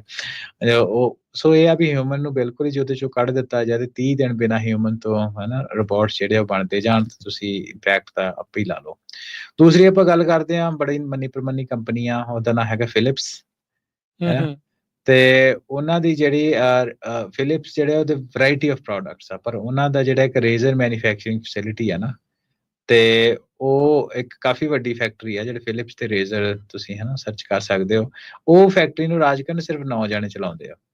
ਅੱਛਾ, ਹਾਂਜੀ, ਸਿਰਫ 9 ਜਾਣੇ? ਸਿਰਫ 9 ਜਾਣੇ ਦਾ ਸਟਾਫ ਆ ਜਿਹੜੇ ਕੁਆਲਿਟੀ ਇੰਸ਼ੋਰੈਂਸ ਤੇ ਸਾਰੀਆਂ ਪ੍ਰੋਡਕਸ਼ਨ ਪ੍ਰੋਸੈਸਸ ਜਿਹੜੀਆਂ ਉਹਨਾਂ ਨੂੰ ਓਵਰਸੀ ਕਰਦੇ ਆ, ਜਿਹੜੀਆਂ ਕਿ ਬਾਈ ਦ ਵੇ ਆਟੋਮੇਟਡ ਆ। ਸੋ ਉਹਦੀ ਬੇਸਿਕਲੀ ਸੁਪਰਵਿਜ਼ਨ ਦੇ ਵਾਸਤੇ 9 ਬੰਦੇ ਆ ਜਿਹੜੇ ਫਿਲਿਪਸ ਤੇ ਰੇਜ਼ਰ ਬਣਦੇ ਆ ਹਨਾ ਪੂਰੀ ਦੁਨੀਆ ਦੇ ਵਿੱਚ ਬੰਦੇ ਆ। ਅਗਲੀ ਜਿਹੜੀ ਆ ਟੂ ਕਲੋਜ਼ ਟੂ ਹੋਮ, ਆਪਾਂ ਹਨਾ ਏਸ਼ੀਆ ਦੀ ਗੱਲ ਕਰਦੇ ਆ, ਉਹ ਹੈਗੀ ਐਮਾਜ਼ੋਨ, ਵੱਡਾ ਨਾਂ ਹੈ ਨਾ ਅੱਗੇ। ਸੋ ਭਾਵੇਂ ਕਿ ਉਹ ਮੈਨੂਫੈਕਚਰ ਨਹੀਂ ਹੈਗਾ, ਪਰ ਉਹ ਜਿਹੜੇ ਉਹਨਾਂ ਦੇ ਰੋਬੋਟਿਕਸ ਜਿਹੜੇ ਉਹ ਯੂਜ਼ ਕਰਦੇ ਆ ਇਨਵੈਂਟਰੀ ਤੇ ਫੁਲਫਿਲਮੈਂਟ ਦੇ ਵਾਸਤੇ। ਤੇ ਉਹਨਾਂ ਨੇ ਨਾ ਇੱਕ ਪਿੱਛੇ ਜੇ ਆਪਾਂ ਗੱਲਬਾਤ ਵੀ ਉਹਦੇ ਬਾਰੇ ਕੀਤੀ ਕਿ ਪਿੱਛੇ ਜੇ ਉਹਨਾਂ ਕੋਲੈਬੋਰੇਟਿਵ ਰੋਬੋਟਸ ਲੈ ਕੇ ਆਏ ਸੀ, ਇਹਨਾਂ ਦਾ ਫੋਕਸ ਉਹਨੂੰ ਕੋਬੋਟਸ ਵੀ ਕਹਿੰਦੇ ਆ। ਤੇ ਉਹਦੇ ਨਾਲ ਰਾਜਕਨ ਜਿਹੜੇ ਆਪਣੇ ਸਟਾਫ ਦੀ ਜੋ ਐਡਵਰਟਾਈਜ਼ ਕਰਦੇ ਆ ਕਿ ਸਟਾਫ ਦੀ ਆਪਾਂ ਐਫੀਸ਼ੀਐਂਸੀ ਤੇ ਥਰੂਪੁੱਟ ਨੂੰ ਇਨਕਰੀਜ਼ ਕਰਦੇ ਆ, ਪਰ ਮੋਟੇ ਤੌਰ ਦੇ ਉੱਤੇ ਜਿਹੜਾ ਉਹ ਕੰਮ ਰੋਬੋਟਸ ਹੀ ਕਰਦੇ ਆ, ਜਗ੍ਹਾ ਤੋਂ ਇੱਕ ਜਗ੍ਹਾ ਤੋਂ ਦੂਸਰੀ ਜਗ੍ਹਾ ਦੇ ਉੱਤੇ ਮੂਵ ਹੋਣ ਦੇ ਲਈ। ਤੇ ਐਮਾਜ਼ੋਨ ਨੇ ਕਾਫੀ ਜ਼ਿਆਦਾ ਪਿਛਲੇ 2-3 ਸਾਲ ਆਪਾਂ ਜਦੋਂ ਇਨਵੈਸਟਮੈਂਟ ਦੀ ਗੱਲ ਕਰਦੇ ਸੀ, ਉਹ ਕੋਬੋਟਸ ਦੇ ਉੱਤੇ ਉਹਨਾਂ ਕਾਫੀ ਇਨਵੈਸਟਮੈਂਟ ਕੀਤੀ ਹੈ, ਜਿਹਦੇ ਕਿ ਉਹਨਾਂ ਨੂੰ ਵਧੀਆ ਆਊਟਪੁੱਟ ਵੀ ਜਿਹੜੇ ਸਾਹਮਣੇ ਆ ਰਹੇ ਆ। ਠੀਕ ਆ। ਸੋ ਬੇਸਿਕਲੀ ਇਹ ਕੁਝ ਐਗਜ਼ਾਮਪਲਸ ਹੈਗੀਆਂ ਜਿਹਦੇ ਉੱਤੇ ਅਸੀਂ ਆਪਾਂ ਜਿਹੜੇ ਆਲਰੇਡੀ ਇਸ ਨੂੰ ਯੂਜ਼ ਕਰਦੇ। ਹੁਣ ਤੁਸੀਂ ਗੱਲ ਦੂਸਰੀ ਕੀਤੀ ਬੈਨੀਫਿਟਸ ਦੀ, ਫਾਇਦੇ ਕੀ ਆ, ਹੈ ਨਾ। ਇੱਕ ਤਾਂ ਆਬਵੀਅਸਲੀ ਇਹਦਾ ਬੈਨੀਫਿਟ ਇਹ ਹੈਗਾ ਕਿ ਇਹਦੀ ਐਕੂਰੇਸੀ ਦੀ ਇੰਪਰੂਵਮੈਂਟ ਬਹੁਤ ਜ਼ਿਆਦਾ। ਦੇਖੋ ਜਦੋਂ ਬੰਦੇ ਕਿਸੇ ਕੰਮ ਦੇ ਵਿੱਚ ਇਨਵੋਲਵ ਹੁੰਦੇ ਆ, ਠੀਕ ਹੈ, ਤੇ ਉਹ ਜਿਹੜੇ ਰਾਜਕਰਨ ਮੈਂ ਮਾਫੀ ਚਾਹੁੰਦਾ ਜੀ, ਜਿਹੜੇ ਬੰਦੇ ਕੰਮ ਦੇ ਵਿੱਚ ਹੁੰਦੇ ਆ ਤੇ ਆਪਾਂ ਕਹਿੰਦੇ ਜਿਹੜੇ ਮਨੁੱਖ ਆ ਉਹ ਤਕਰੀਬਨ 80% ਐਫੀਸ਼ੀਐਂਸੀ ਉੱਤੇ ਵਰਕ ਕਰਦੇ ਆ। ਹਾਂ, ਹੈ ਨਾ, ਕਿ ਜਿਹੜੀ ਐਫੀਸ਼ੀਐਂਸੀ ਹੈ ਬੰਦਿਆਂ ਦੀ, ਸੌਰੀ ਮੈਂ ਨਾ ਡਿਸੇਬਲ ਉਹਨੂੰ ਕਰ ਦੇਵਾਂ ਜੀ। ਟੈਕਨੋਲੋਜੀ ਦੇ ਨੁਕਸਾਨ ਤੇ ਫਾਇਦੇ ਦੀ ਗੱਲ ਆਪਾਂ ਕਰਦੇ ਆ ਤੇ ਨਾਲ ਇਹ ਵੀ ਹੁੰਦਾ ਨਾ ਵੀ ਨਾਲ ਦੇ ਨਾਲ ਹੀ ਦੱਸ ਦਿੰਦਾ ਜੀ। ਸੋ ਜੀ ਕੋਈ ਨਹੀਂ, ਹਾਂਜੀ। ਸੋ ਆਪਾਂ ਜਿਹੜੀ ਮਨੁੱਖ ਨੇ ਜਿੱਥੇ ਕੰਮ ਕੀਤਾ ਐਫੀਸ਼ੀਐਂਸੀ ਦੇ ਉੱਪਰ 20% ਰਿਡਿਊਸਡ ਐਫੀਸ਼ੀਐਂਸੀ ਹੈ ਨਾ, ਇੱਕ ਹੁੰਦੀ ਹੈ। ਦੂਸਰੀ ਚੀਜ਼ ਹੈ ਜਦ ਫੈਕਟਰੀ ਵਿੱਚ ਕੰਮ ਕਰਦੇ ਸੱਟ ਲੱਗਣ ਦਾ ਡਰ ਰਹਿੰਦਾ ਹਮੇਸ਼ਾ, ਜਾਂ ਹੋਰ ਇਦਾਂ ਦੀ ਕੁਝ ਸਮੱਸਿਆਵਾਂ ਰਹਿੰਦੀਆਂ ਵਾ, ਤੇ ਉਹ ਜਿਹੜੀ ਐਕੂਰੇਸੀ ਆ ਉਹਨੂੰ ਇੰਪੈਕਟ ਕਰਦਾ ਹੈ ਨਾ ਓਵਰਆਲ। ਜਦੋਂ ਅਸੀਂ ਦੇਖਦੇ ਹਾਂ ਕਿ ਕਈ ਵਾਰ ਜਿਹਦੇ ਵਾਸਤੇ QC ਚੈੱਕਸ ਹੁੰਦੇ ਆ ਅੱਗੇ ਜਾ ਕੇ ਫਰਦਰ। ਸੋ ਹੁਣ ਇਹ ਆ ਕੇ ਜਿਹੜੀ ਹਿਊਮਨ ਐਰਰ ਕਰਕੇ ਅੱਜ ਦੇ ਦਿਨ ਦੇ ਵਿੱਚ ਵੀ ਤੁਸੀਂ ਦੇਖਿਆ ਜਾਏ ਤਾਂ ਜਿਹੜੇ ਹਿਊਮਨ ਐਰਰ ਹੀ ਹੈ one of the biggest if not the biggest ਕਾਰਨ ਹੈਗੇ ਆ ਜਿਹੜੀ ਐਕੂਰੇਸੀ ਨੂੰ ਘਟਾਉਣ ਦੇ। ਓਕੇ, ਹੁਣ ਰਾਜਕਰਨ ਜੇ ਮਨੁੱਖ ਇਨਵੋਲਵਡ ਹੀ ਨਹੀਂ ਹੈਗਾ ਇਹ ਸਾਰੇ ਕੰਮ ਦੇ ਵਿੱਚ, ਪ੍ਰੋਸੈਸ ਵਿੱਚ, ਮੈਨੂਫੈਕਚਰਿੰਗ ਦੇ ਪ੍ਰੋਸੈਸ ਵਿੱਚ, ਤੇ ਜਿਹੜੇ ਚਾਂਸ ਆ ਉਹਦੀ ਐਰਰ ਦੇ, ਉਹ ਤਾਂ ਬਾਕੀ ਆਪੇ ਬਹੁਤ ਘੱਟ ਜਾਣੇ ਹੈ ਨਾ। ਇੱਕ ਵਾਰੀ ਤੁਸੀਂ ਰੋਬੋਟ ਨੂੰ ਪ੍ਰੋਗਰਾਮ ਕਰ ਦਿਓ, ਉਹਨੇ ਐਗਜ਼ੈਕਟਲੀ ਉਹੀ ਕੰਮ ਕਰੀ ਜਾਣਾ over and over and over, same exact same thing. So accuracy the improvement ਹੋ ਜਾਂਦੀ ਹੈ। ਦੂਸਰੀ ਚੀਜ਼ ਹੈ ਕਿ ਸਕੈਜੂਲਡ ਐਂਡ ਅਪ ਟਾਈਮ ਬੈਨੀਫਿਟਸ। ਵੀ ਸਾਨੂੰ ਪਤਾ ਜੇ ਅੱਜ ਦੇ ਟਾਈਮ ਦੇ ਵਿੱਚ ਲੇਬਰ ਨਹੀਂ ਅਵੇਲੇਬਲ, ਮੰਨ ਲਓ 12 ਤੋਂ 1 ਦਾ ਅਸਿਊਮ ਕਰ ਲਓ ਟਾਈਮ, ਲੰਚ ਟਾਈਮ ਦਾ 1 ਘੰਟਾ ਫੈਕਟਰੀ ਤੁਹਾਨੂੰ ਡਾਊਨ ਕਰਨੀ ਪੈਂਦੀ ਆ, ਅਦਰਵਾਈਜ਼ ਤੁਹਾਨੂੰ ਸ਼ਿਫਟ ਕਰਨੀ ਪਊਗੀ, ਅੱਧਾ ਸਟਾਫ ਹੈ ਨਾ 11 ਤੋਂ 1 ਲੈ ਲੇ ਜਾਂ ਦੂਸਰਾ 12 ਤੋਂ 1 ਲੈ, ਜੋ ਵੀ ਆ ਜਾਂ 3 ਹਿੱਸਿਆਂ ਵਿੱਚ। ਸੋ ਉਹਦੇ ਵਿੱਚ ਜਾਂ ਮੰਨ ਲਓ ਵੀ ਅੱਜ ਦੇ ਟਾਈਮ ਤੇ 4th of July Christmas holidays ਆ ਗਈਆਂ ਹੈ ਨਾ, ਨਵੇਂ ਸਾਲ ਦੀਆਂ ਛੁੱਟੀਆਂ ਆ ਗਈਆਂ, ਉਹਦੇ ਟਾਈਮ ਦੇ ਉੱਤੇ ਫੈਕਟਰੀ ਬੰਦ ਕਰਨੀ ਪੈਂਦੀ ਹੈ। ਪਰ ਹੁਣ ਗੱਲ ਇਹ ਹੈ ਕਿ ਜੇ ਤੁਹਾਡੇ ਕੋਲ ਰੋਬੋਟਸ ਹੀ ਕੰਮ ਕਰ ਰਹੇ, ਉਹਨਾਂ ਦੀ ਕਾਹਦੀ ਕ੍ਰਿਸਮਸ ਬ੍ਰੇਕ ਤੇ ਉਹਨਾਂ ਦੀ ਕਾਹਦੀ ਲੋਹੜੀ ਤੇ ਉਹਨਾਂ ਦੀ ਕਾਹਦੀ ਦੀਵਾਲੀ, ਤੇ ਉਹਦਾ 24/7 365 ਡੇਜ਼ ਈਅਰ ਉਹਨਾਂ ਕੰਮ ਕਰਨਾ। ਨਾਲੇ ਰੋਬੋਟ ਤਾਂ ਰੋਬੋਟ ਨੂੰ ਬਣਾਈ ਜਾਂਦੇ, ਜਿੱਦਾਂ ਤੁਸੀਂ ਐਗਜ਼ਾਮਪਲ ਦਿੱਤੀ ਹੋਈ ਆ। ਹਾਂਜੀ ਹਾਂਜੀ ਹਾਂਜੀ। ਸੋ ਗੱਲ ਇਹ ਹੈ ਕਿ ਸ਼ਿਫਟ ਕਿਸੇ ਨੇ ਕਾਲ ਨਹੀਂ ਕਰਨੀ, ਸਿਕ ਕਾਲ ਨਹੀਂ ਕਰਨੀ ਹੈ ਨਾ, ਬ੍ਰੇਕ ਨਹੀਂ ਲੈਣੀ, ਤੇ ਉਹ ਲਗਾਤਾਰ ਜਿਹੜਾ ਤੁਹਾਡਾ ਉਹਨਾਂ ਰੋਬੋਟਸ ਨੇ ਜਿਹੜਾ ਆਪਣਾ ਕੰਮ ਆ ਉਹ ਕ੍ਰੈਂਕ ਕਰੀ ਜਾਣਾ, ਤੇ ਤੁਹਾਡੇ ਸਾਹਮਣੇ ਜਿਹੜੀ ਆਊਟਪੁੱਟ ਆ ਜਾਣੀ। ਤੇ ਆਫ ਕੋਰਸ ਇਹਦਾ ਸਕੈਜੂਲਿੰਗ ਤੇ ਆਪਣਾ ਬੈਨੀਫਿਟ ਹੋ ਗਿਆ, ਤੇ ਦੂਸਰੀ ਲੋਅਰ ਕਾਸਟ ਆਬਵੀਅਸਲੀ ਜਿਹੜੀ ਆਪਾਂ ਗੱਲਾਂ ਉੱਪਰ ਦੱਸੀਆਂ ਕਿ ਲੇਬਰ ਕਾਸਟ, ਲੇਬਰ ਨੂੰ ਸਕੈਜੂਲ ਕਰਨ ਦੀ ਕਾਸਟ, ਪ੍ਰੋਕਿਉਰਮੈਂਟ, ਹਾਇਰਿੰਗ ਹੈ ਨਾ, ਕਿੰਨੇ there is a full industry around human resources, ਉਹਦਾ ਤੁਹਾਡਾ ਸਭ ਕੁਝ ਨਿਕਲ ਜਾਂਦਾ ਹੈ ਨਾ, ਤੇ ਕਾਸਟ ਉੱਤੇ ਤੇ ਬੈਨੀਫਿਟ ਤਾਂ ਹੋਣਾ ਹੀ ਆ। ਤੇ ਉਹ ਗੱਲ ਇਹ ਹੁੰਦੀ ਵੀ ਜਿਹੜੇ ਵੀ ਫਿਰ ਉਹਨਾਂ ਵਰਕਰ ਆਉਣ ਦੇ ਟਾਈਮ ਦੇ ਵਿੱਚ ਦੇ ਉੱਤੇ ਲਾਉਣੇ ਆ, ਇਹ ਤਾਂ ਚਲੋ ਹੈ ਨਹੀਂ ਵੀ ਹਰ ਇੱਕ ਫੈਕਟਰੀ 100% ਆਟੋਮੇਟ ਹੋ ਜਾਣੀ ਆ, ਪਰ ਇਹ ਆ ਤੁਸੀਂ ਇਹ ਹਿਸਾਬ ਲਾਓ ਕਿ ਉਹਦੇ ਜਿਹੜੇ ਇਨਪੁਟਸ ਆ, ਲੇਬਰ ਇਨਪੁਟਸ, ਉਹ ਬਹੁਤ ਜ਼ਿਆਦਾ ਘੱਟ ਜਾਂਦੇ ਆ ਜਦੋਂ ਆਟੋਮੇਸ਼ਨ ਹੋ ਜਾਂਦੀ ਆ। ਤੇ ਜਿਹੜਾ ਵੈਲਿਊ ਕਿੰਨਾ ਵਰਕਰਸ ਦੀ ਰਹੂਗੀ, ਜਿਹੜੇ ਹਾਈ ਵੈਲਿਊ ਵਰਕ ਕਰਨਗੇ, ਵਰਸਟਾਈਲ ਵਰਕ, ਜਿਹਦੇ ਵਿੱਚ ਕਿਉਂਕਿ ਜਿਹੜਾ ਮੋਨੋਟੋਨਸ ਟਾਸਕ ਆ, ਜਿਹੜੇ ਹਨਾ ਰਿਡੰਡੈਂਟ ਟਾਸਕ ਵੀ ਜਿਹਨੂੰ ਆਪਾਂ ਕਹਿ ਦਿੰਦੇ ਆ, ਉਹਦੇ ਰੋਬੋਟਸ ਨੇ ਕਰ ਲੈਣੇ ਆ, ਪਰ ਜਿਹੜਾ ਬਾਕੀ ਦਾ ਸਟਾਫ ਹੋਊਗਾ ਉਹ ਹਾਈ ਵੈਲਿਊ ਏਰੀਆ, ਜਿਹਦੇ ਵਿੱਚ ਟਰਬਲ ਸ਼ੂਟਿੰਗ, ਰਿਪੋਰਟਸ ਖਰਾਬ ਹੋ ਗਏ ਜਾਂ ਨਹੀਂ ਹੋ ਗਏ, ਜਾਂ ਉਹਨਾਂ ਦੀ ਮੇਨਟੇਨੈਂਸ ਸਟ੍ਰੈਟਜੀ ਅੱਗੇ ਕੀ ਹੋਏ, ਇਨੋਵੇਸ਼ਨ, R&D, ਮਾਰਕੀਟਿੰਗ, ਜਿਹੜੇ ਕਿ ਅੱਜ ਦੇ ਟਾਈਮ ਦੇ ਵਿੱਚ ਰਿਪਲੇਸੇਬਲ ਤਾਂ ਨਹੀਂ ਆ, ਆਗੂਮੈਂਟ ਜ਼ਰੂਰ ਆਏ ਆ ਇਹਦੇ ਨਾਲ, ਤੇ ਪਰ ਰਿਪਲੇਸੇਬਲ ਨਹੀਂ ਆ, ਉਹਨਾਂ ਦੀ ਜਿਹੜੀ ਵਕਤ ਆ ਆਉਣ ਵਾਲੇ ਟਾਈਮ ਦੇ ਵਿੱਚ ਜ਼ਿਆਦਾ ਹੋਏਗੀ। ਜੀ ਜੀ ਬਿਲਕੁਲ। ਸੋ ਇਹ ਚੀਜ਼ਾਂ ਨਾ ਆਪਾਂ ਨੂੰ ਧਿਆਨ ਰੱਖਣ ਦੀ ਜਿਹੜੀ ਉਹ ਜ਼ਰੂਰਤ ਆ। ਚੌਂਚ ਫੇਰੇ ਜਿਹੜੀਆਂ ਕੰਪਨੀਜ਼ ਆ, ਹਰ ਇੱਕ ਕੰਪਨੀ ਜਿਹੜੀ ਉਹ ਉਸ ਕੰਮ ਦੇ ਉੱਤੇ ਲੱਗੀ ਆ ਵੀ ਲੋਕਾਂ ਦੇ ਉੱਤੇ ਰਿਲਾਇਬਿਲਿਟੀ ਜਿਹੜੀ ਉਹ ਕਿੱਦਾਂ ਘਟਾਈ ਜਾਵੇ। ਹਾਂਜੀ। ਸੋ ਇਹ ਉਸਦਾ ਇੱਕ ਹਿੱਸਾ ਹੈ, ਪਾਰਟ ਆ। ਮੈਨੂਫੈਕਚਰਿੰਗ ਜੌਬਸ ਦੇ ਵਿੱਚ ਤਾਂ ਲੋਕਾਂ ਨੇ ਤਾਂ ਸਾਰਾ ਕੁਝ ਦੇਖਿਆ ਹੀ ਆ ਹਰਵਿੰਦਰ, ਵੀ ਕਿੱਦਾਂ ਜਿਹੜੀਆਂ ਚੇਂਜਿਸ ਆਈਆਂ ਆ, ਤੇ ਇਹ ਚੇਂਜਿਸ ਹੁਣ ਹੋਰ ਅੱਗੇ ਵੱਧ ਰਹੀਆਂ। ਜਿੱਦਾਂ ਤੁਸੀਂ ਦੱਸਿਆ ਵੀ ਮੇ ਬੀ ਕੱਲ੍ਹ ਨਹੀਂ, ਡਾਊਨ ਦਾ ਲਾਈਨ ਵਿਦਨ ਫਿਊ ਈਅਰਸ ਆਪਾਂ ਇਹ ਸਾਰੀਆਂ ਚੀਜ਼ਾਂ ਹੋਰ ਤੇਜ਼ੀ ਦੇ ਨਾਲ ਬਦਲਦੀਆਂ ਹੋਈਆਂ ਉਹ ਦੇਖਾਂਗੇ। ਸੋ ਧਿਆਨ ਜਿਹੜਾ ਉਹ ਰੱਖੋ ਇਹ ਸਾਰੀਆਂ ਚੀਜ਼ਾਂ ਇੱਥੇ। ਇੱਥੇ ਫਿਰ ਹਰਵਿੰਦਰ ਗੱਲ ਤਾਂ ਫਿਰ ਉਹੀ ਕਹਿਣੀ ਪੈਣੀ ਆ, ਤੇ ਹੈ ਵੀ ਉਹੀ ਆ ਵੀ ਆਪਾਂ ਨੂੰ ਆਉਂਦੇ ਸਮੇਂ ਦੇ ਲਈ ਕਿੱਦਾਂ ਰੈਡੀ ਰਹਿਣਾ ਆ, ਉਹ ਸਾਰੀਆਂ ਚੀਜ਼ਾਂ ਦੇ ਉੱਤੇ ਕੰਮ ਕਰਨ ਦੀ, ਵਰਕ ਕਰਨ ਦੀ ਬਹੁਤ ਜ਼ਿਆਦਾ ਜ਼ਰੂਰਤ ਆ। ਹਾਂਜੀ, ਜਿਹੜੀ ਤੁਸੀਂ ਬਿਲਕੁਲ ਜ਼ਰੂਰਤ ਹੈ, ਪਰ ਜਿਹੜੀ ਤੁਸੀਂ ਗੱਲ ਕੀ ਇਹਨੂੰ ਮੈਂ ਥੋੜਾ ਜਿਹਾ ਹੋਰ ਵਧਾ ਦਾਂ ਕਿ ਦੇਖੋ, ਜਿੱਦਾਂ ਆਪਾਂ ਪਹਿਲਾਂ ਗੱਲ ਕੀਤੀ ਵੀ ਕੱਲ ਹੀ ਨਹੀਂ ਸਭ ਕੁਝ ਹੋ ਜਾਣਾ, ਪਰ ਆਪਾਂ ਆਪਣੇ ਟਾਕ ਸ਼ੋਅ ਦੇ ਵਿੱਚ ਨਾ ਮੈਨੂੰ ਲੱਗਦਾ ਹੁੰਦਾ ਕਿ ਆਪਾਂ 10 ਸਾਲ ਬਾਅਦ ਦੀ ਗੱਲ ਕਰਦੇ ਹਾਂ, ਕਿਉਂਕਿ ਥੋੜਾ ਟਾਈਮ ਹੀ ਆਪਾਂ ਸਾਡਾ ਟੈਕਨੋਲੋਜੀ ਨੂੰ ਹੋਲਡ ਲੈਂਦਿਆਂ ਟਾਈਮ ਲੱਗ ਜਾਂਦਾ। ਹਾਂਜੀ ਹਾਂਜੀ। ਤੇ ਖਾਸ ਤੌਰ ਦੇ ਉੱਤੇ ਜੇ ਤੁਸੀਂ ਹਾਰਡਵੇਅਰ ਰਿਲੇਟਡ ਜੇ ਕੰਮ ਕਰਦੇ ਹੋ, ਥੋੜਾ ਜਿਹਾ ਸਾਈਕਲ ਲੰਬਾ ਹੁੰਦਾ, ਸੌਫਟਵੇਅਰ AI ਦਾ ਜਿਹੜਾ ਸਾਈਕਲ ਉਹ ਕੁਇਕ ਹੋਊਗਾ। ਤੇ ਹੁਣ ਇਹਦੇ ਵਿੱਚ ਇਹ ਹੈ ਕਿ ਆਪਾਂ ਚੈਲੰਜਸ ਦੀ ਇਹਦੇ ਵਿੱਚ ਗੱਲ ਕਰ ਲੈਂਦੇ ਹਾਂ ਵੀ ਲਾਈਟਸ ਆਊਟ ਮੈਨੂਫੈਕਚਰਿੰਗ ਦੇ ਚੈਲੰਜਸ ਵੀ ਕੀ ਆ। ਕੁਝ ਚੈਲੰਜਸ ਤਾਂ ਹੈਗੇ ਆ ਨਾ, ਤੇ ਉਹ ਇਹ ਆ ਕਿ ਦੇਖੋ, ਇੱਕ ਤਾਂ ਸਭ ਤੋਂ ਵੱਡੀ ਕੈਪੈਕਸ ਹੈ ਨਾ, ਕੈਪੀਟਲ ਐਕਸਪੈਂਸ ਦੀ ਆ, ਕਿ ਜੇ ਤੁਸੀਂ ਵੱਡਾ ਕੋਈ ਇਦਾਂ ਦਾ ਇਨਫਰਾਸਟ੍ਰਕਚਰ ਸਾਹਮਣੇ ਲੈ ਕੇ ਆਉਣਾ, ਉਹਦੇ ਲਈ ਤੁਹਾਨੂੰ ਬਹੁਤ ਜ਼ਿਆਦਾ ਕੈਪੀਟਲ ਐਕਸਪੈਂਸ ਚਾਹੀਦਾ, ਕਿਉਂਕਿ ਹਰ ਇੱਕ ਚੀਜ਼ ਜਿਹੜੀਆਂ ਆਟੋਮੇਟ ਹੋ ਰਹੀਆਂ ਜੀ ਹੈ ਨਾ। ਸੋ ਉਹ ਟੈਕਨੀਕਲ ਚੈਲੰਜ ਵੀ ਆ ਉਹਦੇ ਵਿੱਚ। ਸੈਟਿੰਗ ਅਪ ਜਿਹੜੀ ਇੱਕ ਪਾਰਟ ਆਫ ਦਾ ਫੈਕਟਰੀ ਹੈਗਾ, ਉਹ ਇੱਕ ਹਿੱਸਾ ਫੈਕਟਰੀ ਦਾ ਦੂਸਰੇ ਹਿੱਸੇ ਨਾਲ ਗੱਲ ਕਰ ਰਿਹਾ, ਉਹਦੀ ਡਿਮਾਂਡ ਕੀ ਆ, ਕਿੰਨੀ ਪ੍ਰੋਡਿਊਸ ਕਰਨੀ ਆ, ਹੈ ਨਾ। ਇਹ ਸਾਰੀ ਚੀਜ਼ ਨੂੰ ਮੈਨੇਜ ਕਰਨ ਦੇ ਲਈ ਇੱਕ ਬੜਾ ਕ੍ਰਾਸ ਕਨੈਕਟਡ ਜਿਹਾ ਤੁਹਾਨੂੰ ਸਿਸਟਮ ਚਾਹੀਦਾ ਵਾ, ਤੇ ਉਹ ਇੱਕ ਜਿਹੜੀ ਪ੍ਰੋਸੈਸਿਸ ਆ ਉਹ ਇੱਦਾਂ ਇੱਕ ਕੈਪੀਟਲ ਇੰਟੈਂਸਿਵ ਆ, ਬਹੁਤ ਪੈਸਾ ਚਾਹੀਦਾ ਇਹਦੇ ਵਾਸਤੇ ਤੁਹਾਨੂੰ। ਦੂਸਰੀ ਚੀਜ਼ ਇਹ ਆ ਕਿ ਜਿਹੜੀ ਕੰਪਲੈਕਸ ਪ੍ਰੋਡਕਸ਼ਨ ਆ, ਉਹਦੇ ਲਈ ਆਪਾਂ ਜਦੋਂ ਪਹਿਲਾਂ ਗੱਲ ਕਹੀ ਕਿ ਜਿਹੜਾ ਰੋਬੋਟਿਕਸ ਆ ਜਾਂ ਅੱਜ ਦੇ ਟਾਈਮ ਦੇ ਵਿੱਚ AI ਦਾ ਵੀ ਕੰਮ ਹੈਗਾ, ਤੇ ਫੈਕਟਰੀ ਦੇ ਕੰਟੈਕਸ ਵਿੱਚ ਰੋਬੋਟਿਕਸ ਦੀ ਗੱਲ ਕਰੀਏ, ਉਹ ਸਭ ਤੋਂ ਵਧੀਆ ਹੈਗਾ ਜਿਹੜੇ ਰਿਡੰਡੈਂਟ ਮੋਨੋਟੋਨਸ ਟਾਸਕ ਹੈ, ਇੱਕੋ ਜਿਹਾ ਕੰਮ ਬਾਰ-ਬਾਰ ਉਹੀ ਕਰੀ ਜਾਣਾ, ਉਹ ਬੜੇ ਵਧੀਆ ਤਰੀਕੇ ਦੇ ਨਾਲ ਕਰਦਾ। ਤੇ ਜਦੋਂ ਕੰਪਲੀਕੇਟਡ ਟਾਸਕ ਆ ਜਾਂਦੇ ਆ, ਜਦੋਂ for example small scale production run ਹੋ ਗਈ ਜਾਂ ਆਪਰੇਸ਼ਨਸ ਹੋ ਗਏ, ਵੈਰਾਈਟੀ ਆਫ ਪ੍ਰੋਡਕਟ ਤੁਸੀਂ ਬਾਹਰ ਲੈ ਕੇ ਆਉਣੇ, ਤਾਂ ਉਹਦੇ ਵਿੱਚ ਇਹ ਜਿਹੜਾ ਇਹਦਾ ਕੰਪਲੈਕਸ ਪ੍ਰੋਡਕਸ਼ਨ ਇੱਕ ਵੱਡਾ ਚੈਲੰਜ ਹੈ lights of factory the automation ਦੇ ਵਿੱਚ।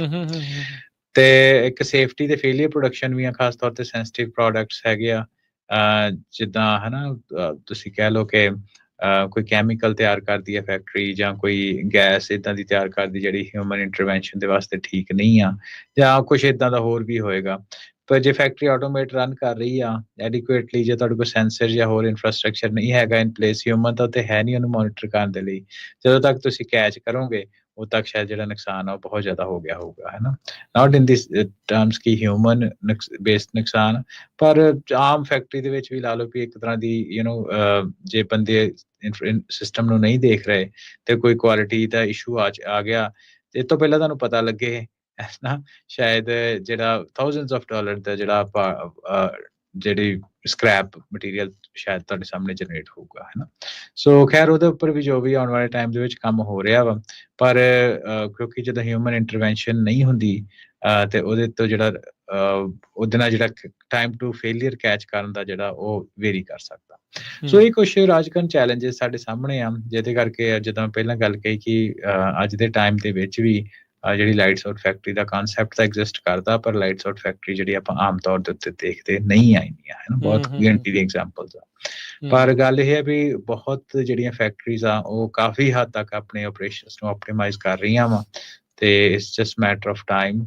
ਹੁਣ ਇਹ 3 ਸਾਲ ਤੱਕ ਹੁੰਦਾ, 5 ਸਾਲ ਤੱਕ ਹੁੰਦਾ, 7 ਤੱਕ ਹੁੰਦਾ, ਇਹ ਡਿਪੈਂਡ ਕਰੂਗਾ ਕਿ ਜਿਹੜੀ ਕੰਪਨੀ ਆ ਜਾਂ ਫੈਕਟਰੀ ਆ ਉਹ ਕੀ ਮੈਨੂਫੈਕਚਰ ਕਰ ਰਹੀ ਆ।